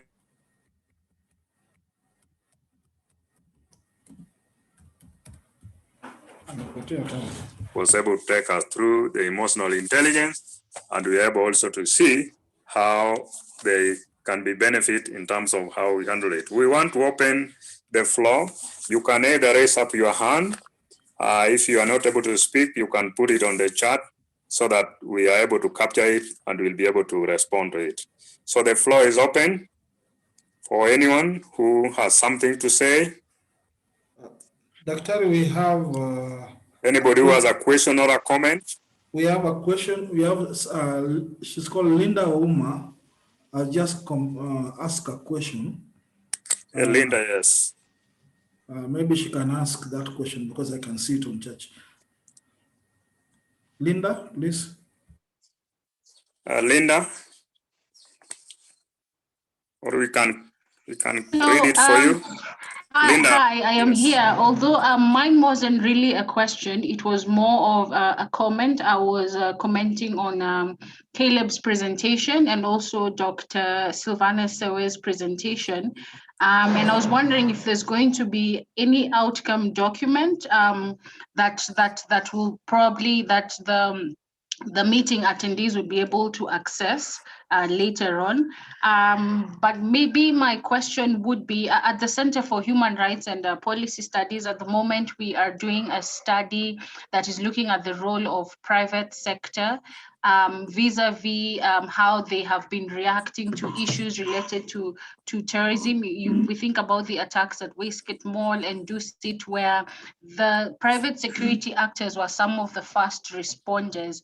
And so our interest really is interested in knowing how there's how the role of private security actors seems to be expanding beyond just providing security to homes and public spaces, and actually dealing with serious security concerns such as terror acts. And so I was interested to know their comments on that, to see how the private security actors are preparing themselves to handle such issues, and also do they actually feel that yes, their role is increasing in regards to this increasing security concerns, and how can we better address them? Especially you look at the issues that have been plaguing the center and were raised during the presentation, such as training and equipping them and all that. So how can our private security sector actors be positioned to handle issues that are affecting the country in terms of security concerns from terror-related attacks and things like that? Thank you. That's my question at this point. Thank you, Linda, for that. Thank you for that. The first concern about accessing, how we'll respond to that. We have records of all the regulation. And the second one is actually directed to private sector, which I believe Dr. Say will be able to respond to it. So we can allow Silvanus to respond to the second one, and how he'll make a comment on the first one. Thank you. Okay. Then the next we'll have Lumumba. We'll have a question. Thank you, Dr. Ari, and thank you, Linda, for your concerns and your question comments. One, as a sector board and as Alliance, we have a very close working relationship with National Counterterrorism Center, 4,000 security guards, courtesy of the support by NCTC at the end of the day. You have correctly articulated and pictured the real situation on the ground. All those facilities which are normally target of terror-related incidents are commercial entities, which actually, according to the structures, have been identified as soft targets at the end of the day. Based on it, we have been working very closely with the NCTC, which is the center legally mandated to do the coordination of terror-related activities. They sit in my board, so we are always able to domesticate the challenges from different private sector players. We even carried out a research on the effect of terror on businesses, and we collected data on 10 counties. We also participated on the research that was conducted by Usalama Forum. And apart from that, NCT specific training on countering violent extremism. Because as I've said, it's the private properties which are normally targets since they're the soft targets. So there's a lot of things which are going on. I'll share the same with organizers so that you can also get to know that there are several things which are happening behind the scenes. Thank you so much. Thank you so much, Dr. Ari, for that. Thank you so much for response. Howie? Actually, you are directing it to Caleb. Yeah, but you see, some of the being taken by different actors. And the main issue is about the capacity of the private security to handle unique security situations. And that is why NCTC, KEPSA are already several steps ahead in solution. And also some of security, complex code security. That is why you have at a certain point the Minister for Internal Security talking about the issue of arming guards. I think it was after the Dusit attack, when he was reasoning that if there's something like a gun, possibly a lot of lives would have been saved. So it's about boosting capacities of the private security players to perform or to respond to cases of emergency. And this is why a lot of public participation is required in some of the proposals that are being floated. So that the private security can play a bigger role in supporting national security infrastructure to deal with complex crime situations like terrorism, the cyber security that our sister was talking of. Yeah, because these things are not one-off thing. There are a whole process that leads to a situation. When you see Dusit attack, there had been planning in the technological world, there had been planning in different areas. So it is critical that capacity must be enhanced for the private security players. Partnership must be strengthened between private national security players and commercial entities, just the way my brother Dr. Sewe have said it, and this is the way to go. Thank you. Thank you so much, Caleb, for that clarification, and also putting clearly the role private security is doing in the national security infrastructure. Thank you so much for that response, Howie. Respond to the first one, documenting the outcome. Then we give Lumumba an opportunity to ask his question. I think that's a valid question, Dr. and so that I think Linda has just put it to the point. This process has been documented and we'll be able to share the report of this process. Because you have all your emails when you're signing in, we'll be able to respond and give you feedback. Thank you. Question. Thank you. Thank you so much. That is quite clear. Thank you, Howie. Lumumba, you have a question? Thank you, Dr. And thank you to all the presenters who have presented today. Mine was, I think it's cross-cutting, but maybe you'll help me to know who exactly could help to answer. I know Dr. Silvanus talked about the issue being a perception issue. So I'm just wondering how can we, I mean, are there any researchers or any work being done in trying to change the perception we have towards the private security personnel, number one, and how do we then, overcome, let me say, these biases that we have. I also wish Dana was here, because then I wanted also to see maybe Corazon or anyone else could help respond. How do we then also, because we are increasingly becoming cyber aware.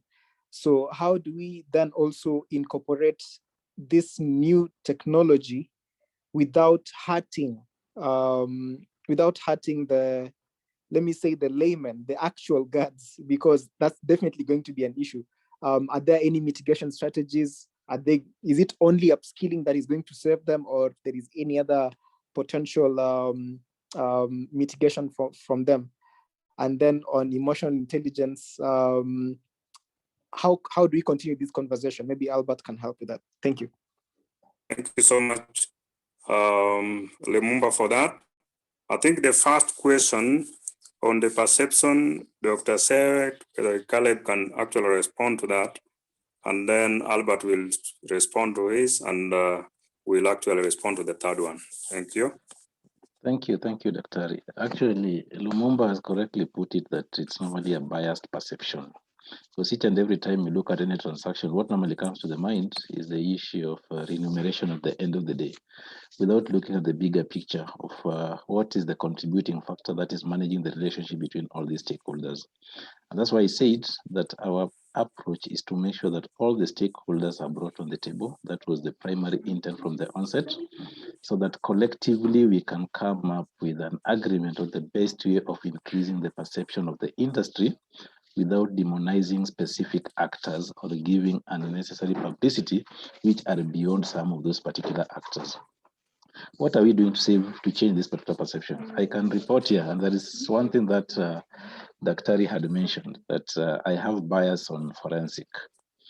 I can say without fear of contradiction that I participated in coming up with the first curriculums for security trainings, right from diploma level until a point where universities are also offering security courses as areas of specialization. That's a journey towards transformation at the end of the day. Because by the time we were entering into this field, the only certification which people used to have was either from Kiganjo or any other government-related whatever. So we took it to the next level of diploma. We took it to degree level. TVET is now offering it as a professional course. All those activities are to transform the entire sector, so that if you see a guard, you see a profession, because he or she can give you a qualification. But it's a process, it's a journey. Thank you, Lumumba. Thank you. Thank you for that insight. Dr. Caleb, yes. Okay, thank you, Sarah, for that input. Actually, crime perception first before coming action. It must be perceived, and that is why we hire private security guards on a perception that we can be an easy target. So all these things, I think that is why it's very important when the Usalama and the ICE of Kenya decided in emotional intelligence to help in responding to crime. Yes, technology and crime are very complex. Sometimes not restricted to private security industry alone. Sometimes you walk into the office of the OCS of a police station. I remember when we were partnering with the Pangani police station, and we found the OCS with this phone and Facebook tracing some criminals using Facebook. So it's a challenge that comes with cities. That's why when we talk to building capacity for private security players to help deal or respond to crime, It's something that is very critical and timely. And that's why it's a continuous thing, just as Dr. Sewe said, it's a continuous thing. There's curriculum that has been developed, the curriculum that was launched by the government, and sadly part of industry questioned the curriculum. So these are just part of the challenges that we still have to deal with, so that we can be able to, will help us to respond to unique crime situations in the country. And I think somebody has also asked me about something about data protection or data commissioner's office. You know, we leave a lot of information about ourselves everywhere, and we don't know what can be used with that information when somebody decide to be malicious. That is why that office is very critical for us. You know we have mobile service providers which have all our details, and sometimes you don't know what somebody might decide to do with those kind of information. So it is critical for crime management in a country, because we can either use it possibly to track criminals, or it can be used negatively, sometimes even to incriminate you. Daktari, somebody can pick your information about you and send it somewhere else that you do not even know.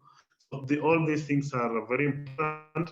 Engagement in this kind of platforms will help us to build all our capacities so that we can be safer in the long run as citizens of the country. Thank you. Thank you for that, Caleb, for that insight, talking about how we actually relate in regard to our personal data. I think that response have actually complemented what Dr. Sai also have talked about. There was a question raised on emotional intelligence. I think, Albert, you may respond to it. And thereafter, I think Diana had left us. We shall also share with her the question, but I can be able to make some input regarding that question. Albert, okay. May you respond to the emotional intelligence? Can you repeat the question, please? What was the question? Limumba? Yeah, sure thing.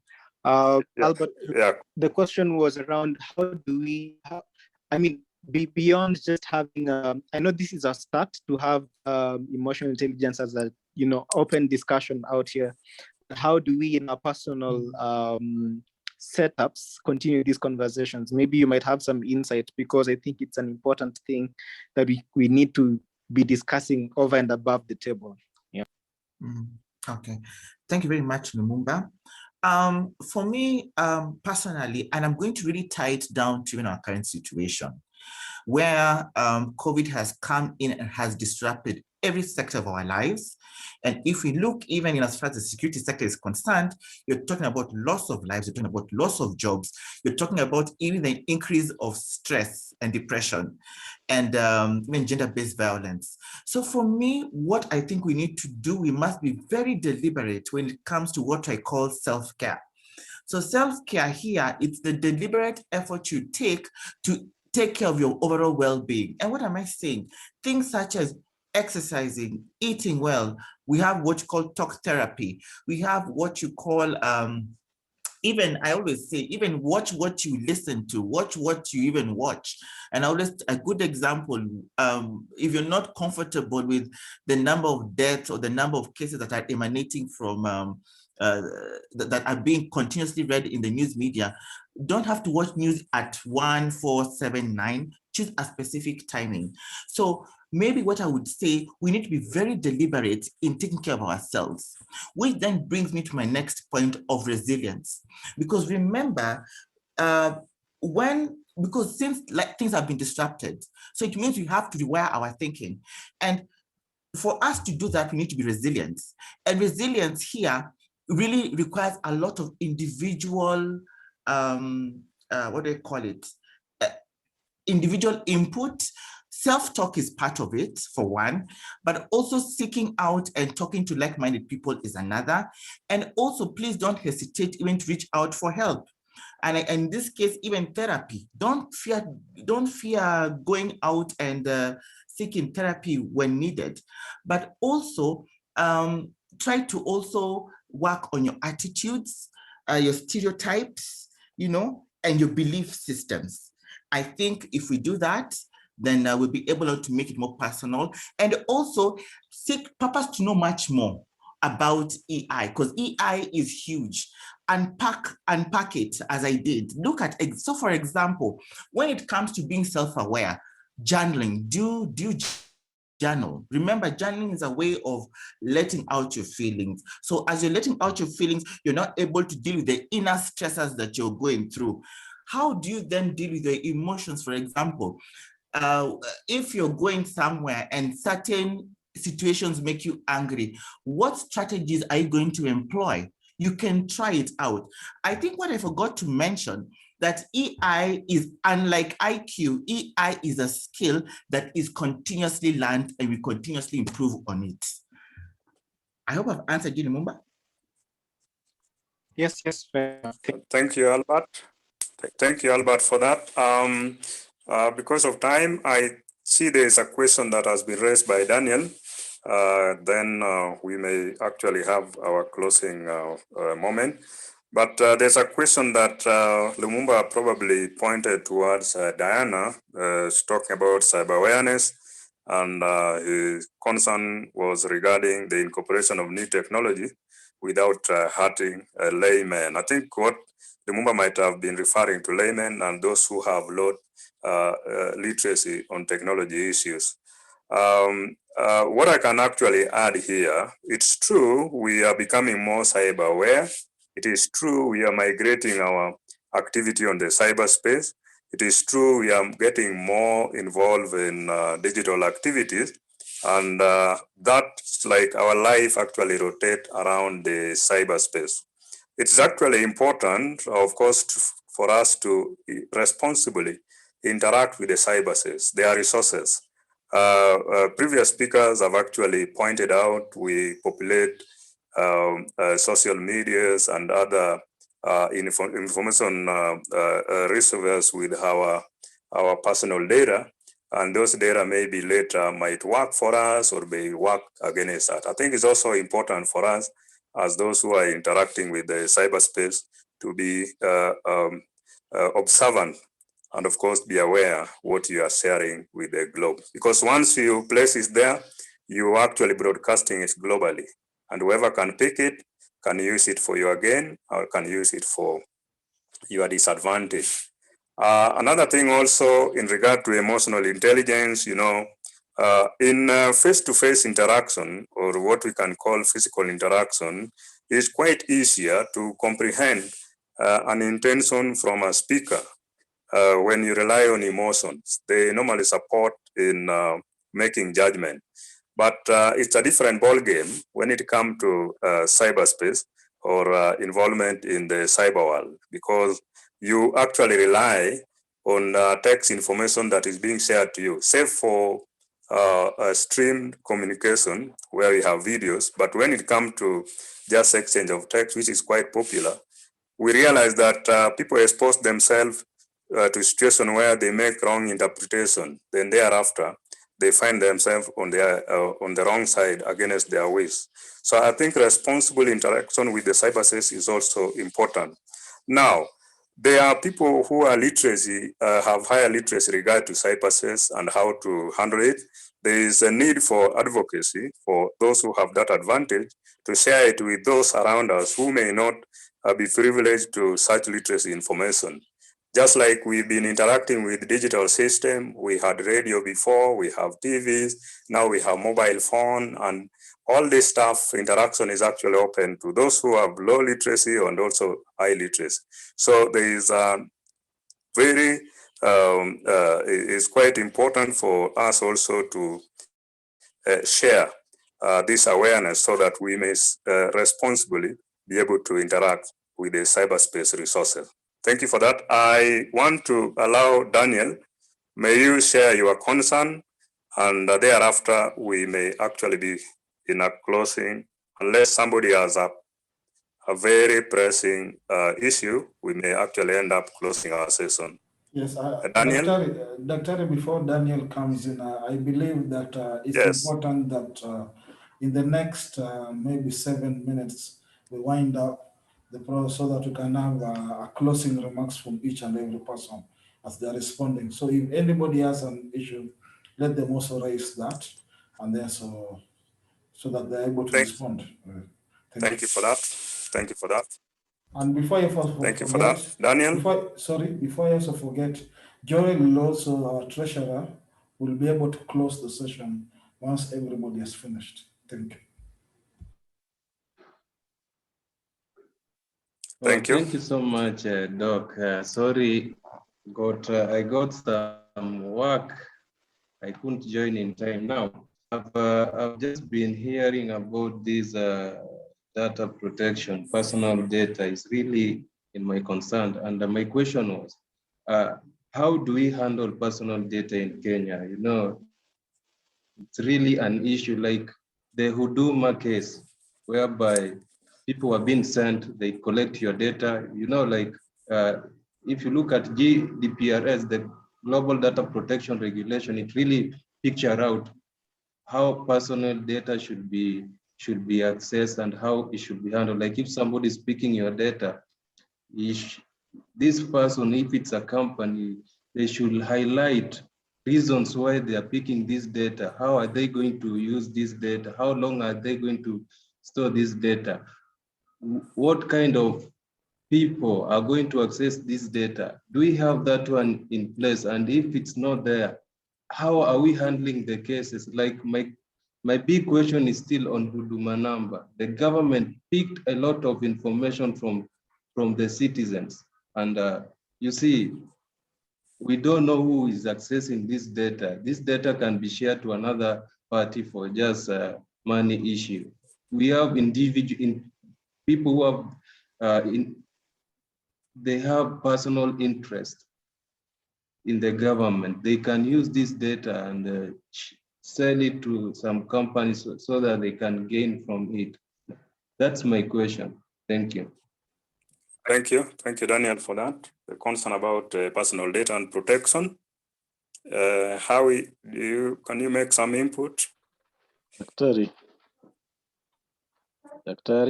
Okay, Dr. Sir, yes. With your permission, Yes. It is important for us to appreciate that the issue of protecting data and accessing data was mentioned in our constitution in 2010.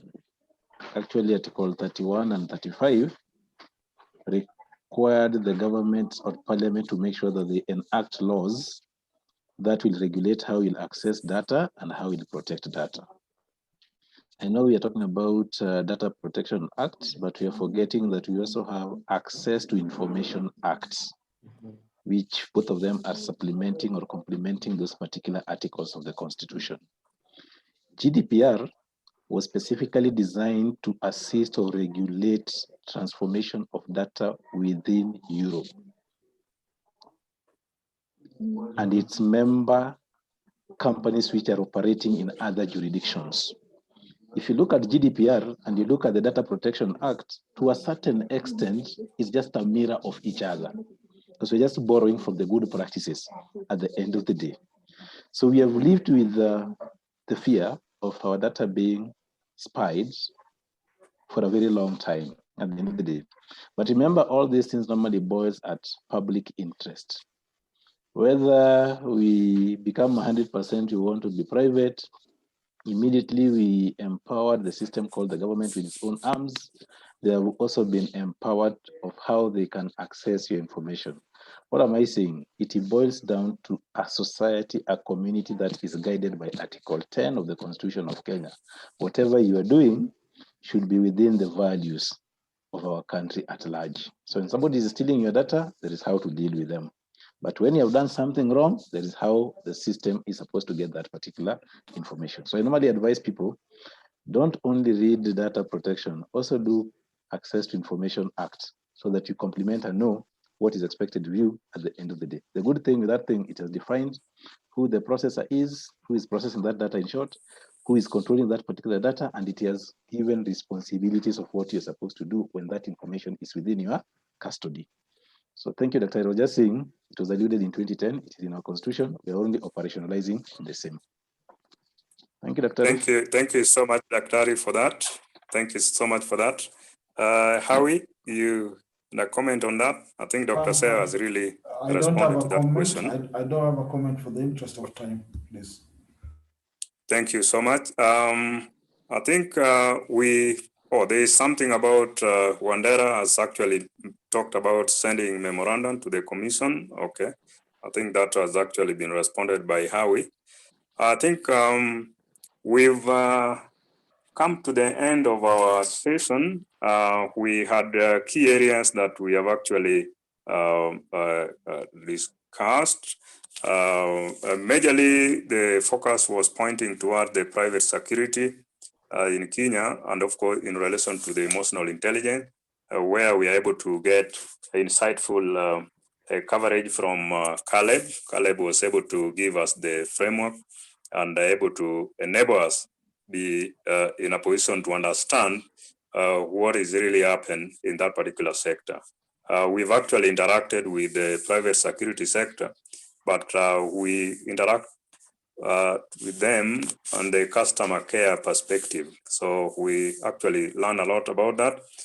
Dr. Seah actually have actually added more insight, putting more involvement of the sector, digitizing the operation, and also ensuring that that particular sector is able to continue with their professional requirement. Diana had a very fruitful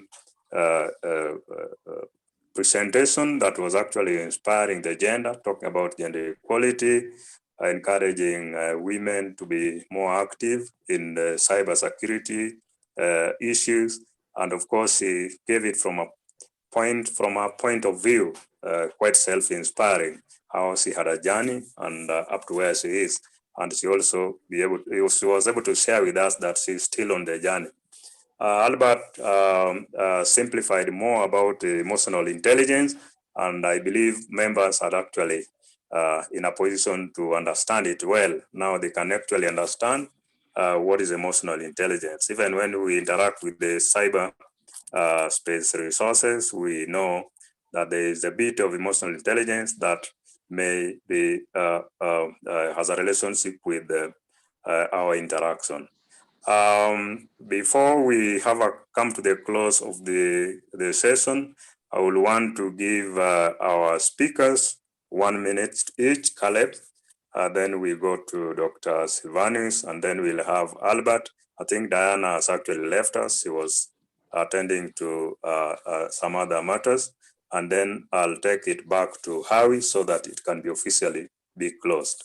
Caleb, just a last remark for the participant.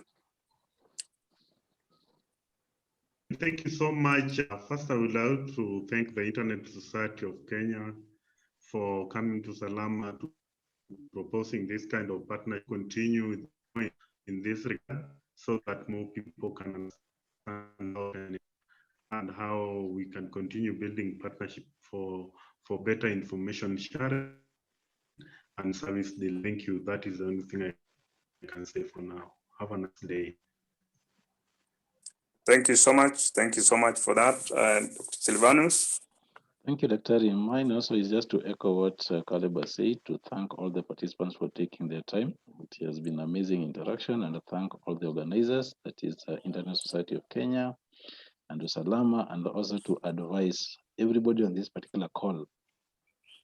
In a way or the other, private security industry normally affects what we normally do. So develop interest and follow exactly what is happening in that particular sector so that you can contribute as a key stakeholder. Thank you. Thank you so much, Dr. Albert. Okay, mine again, once again, is to thank everybody for participating and for even the presenter for the wonderful presentation.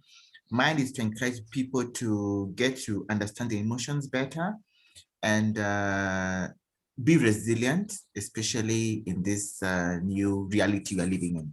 Thank you.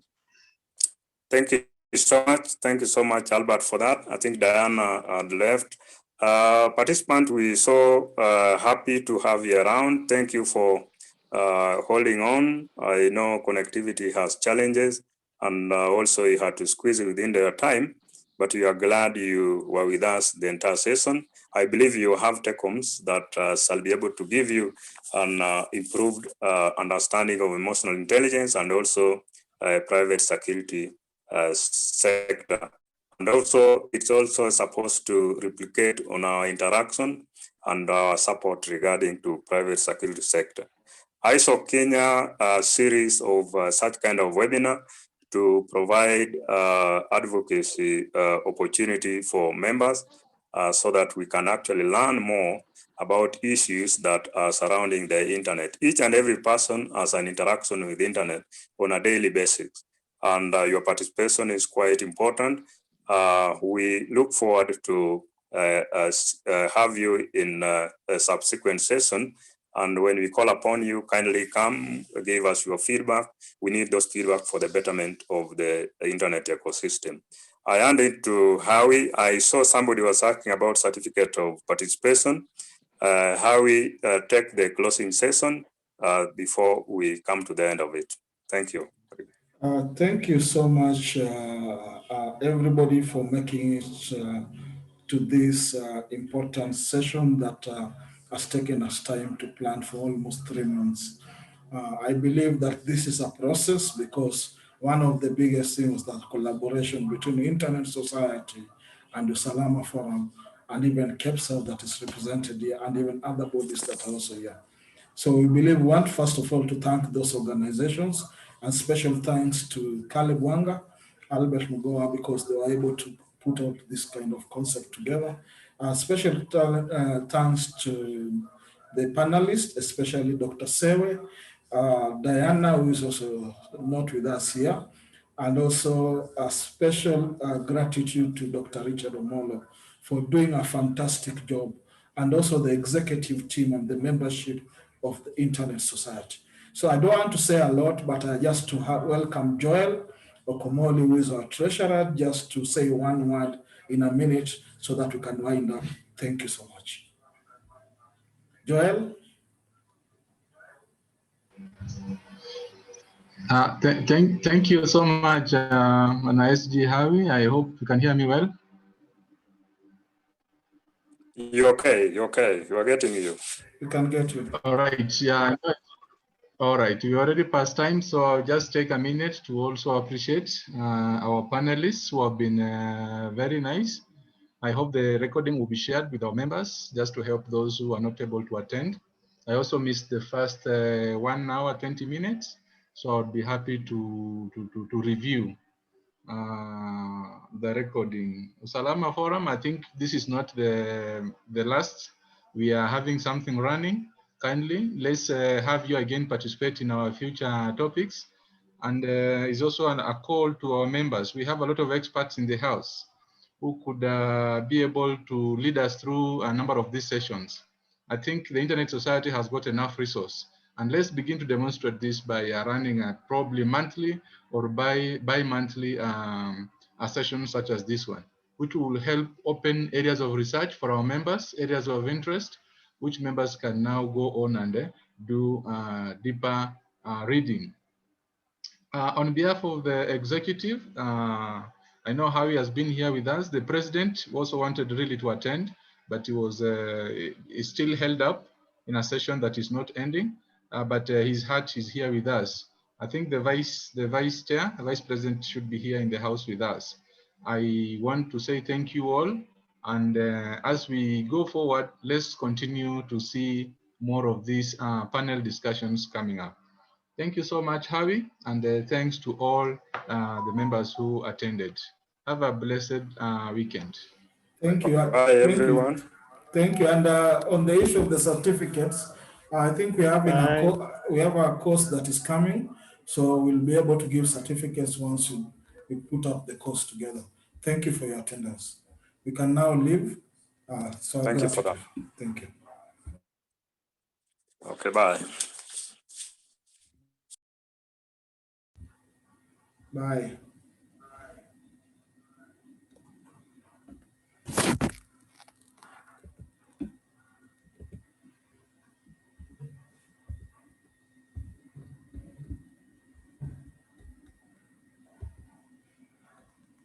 That color was a nice one. And again, Podantia should be the last person.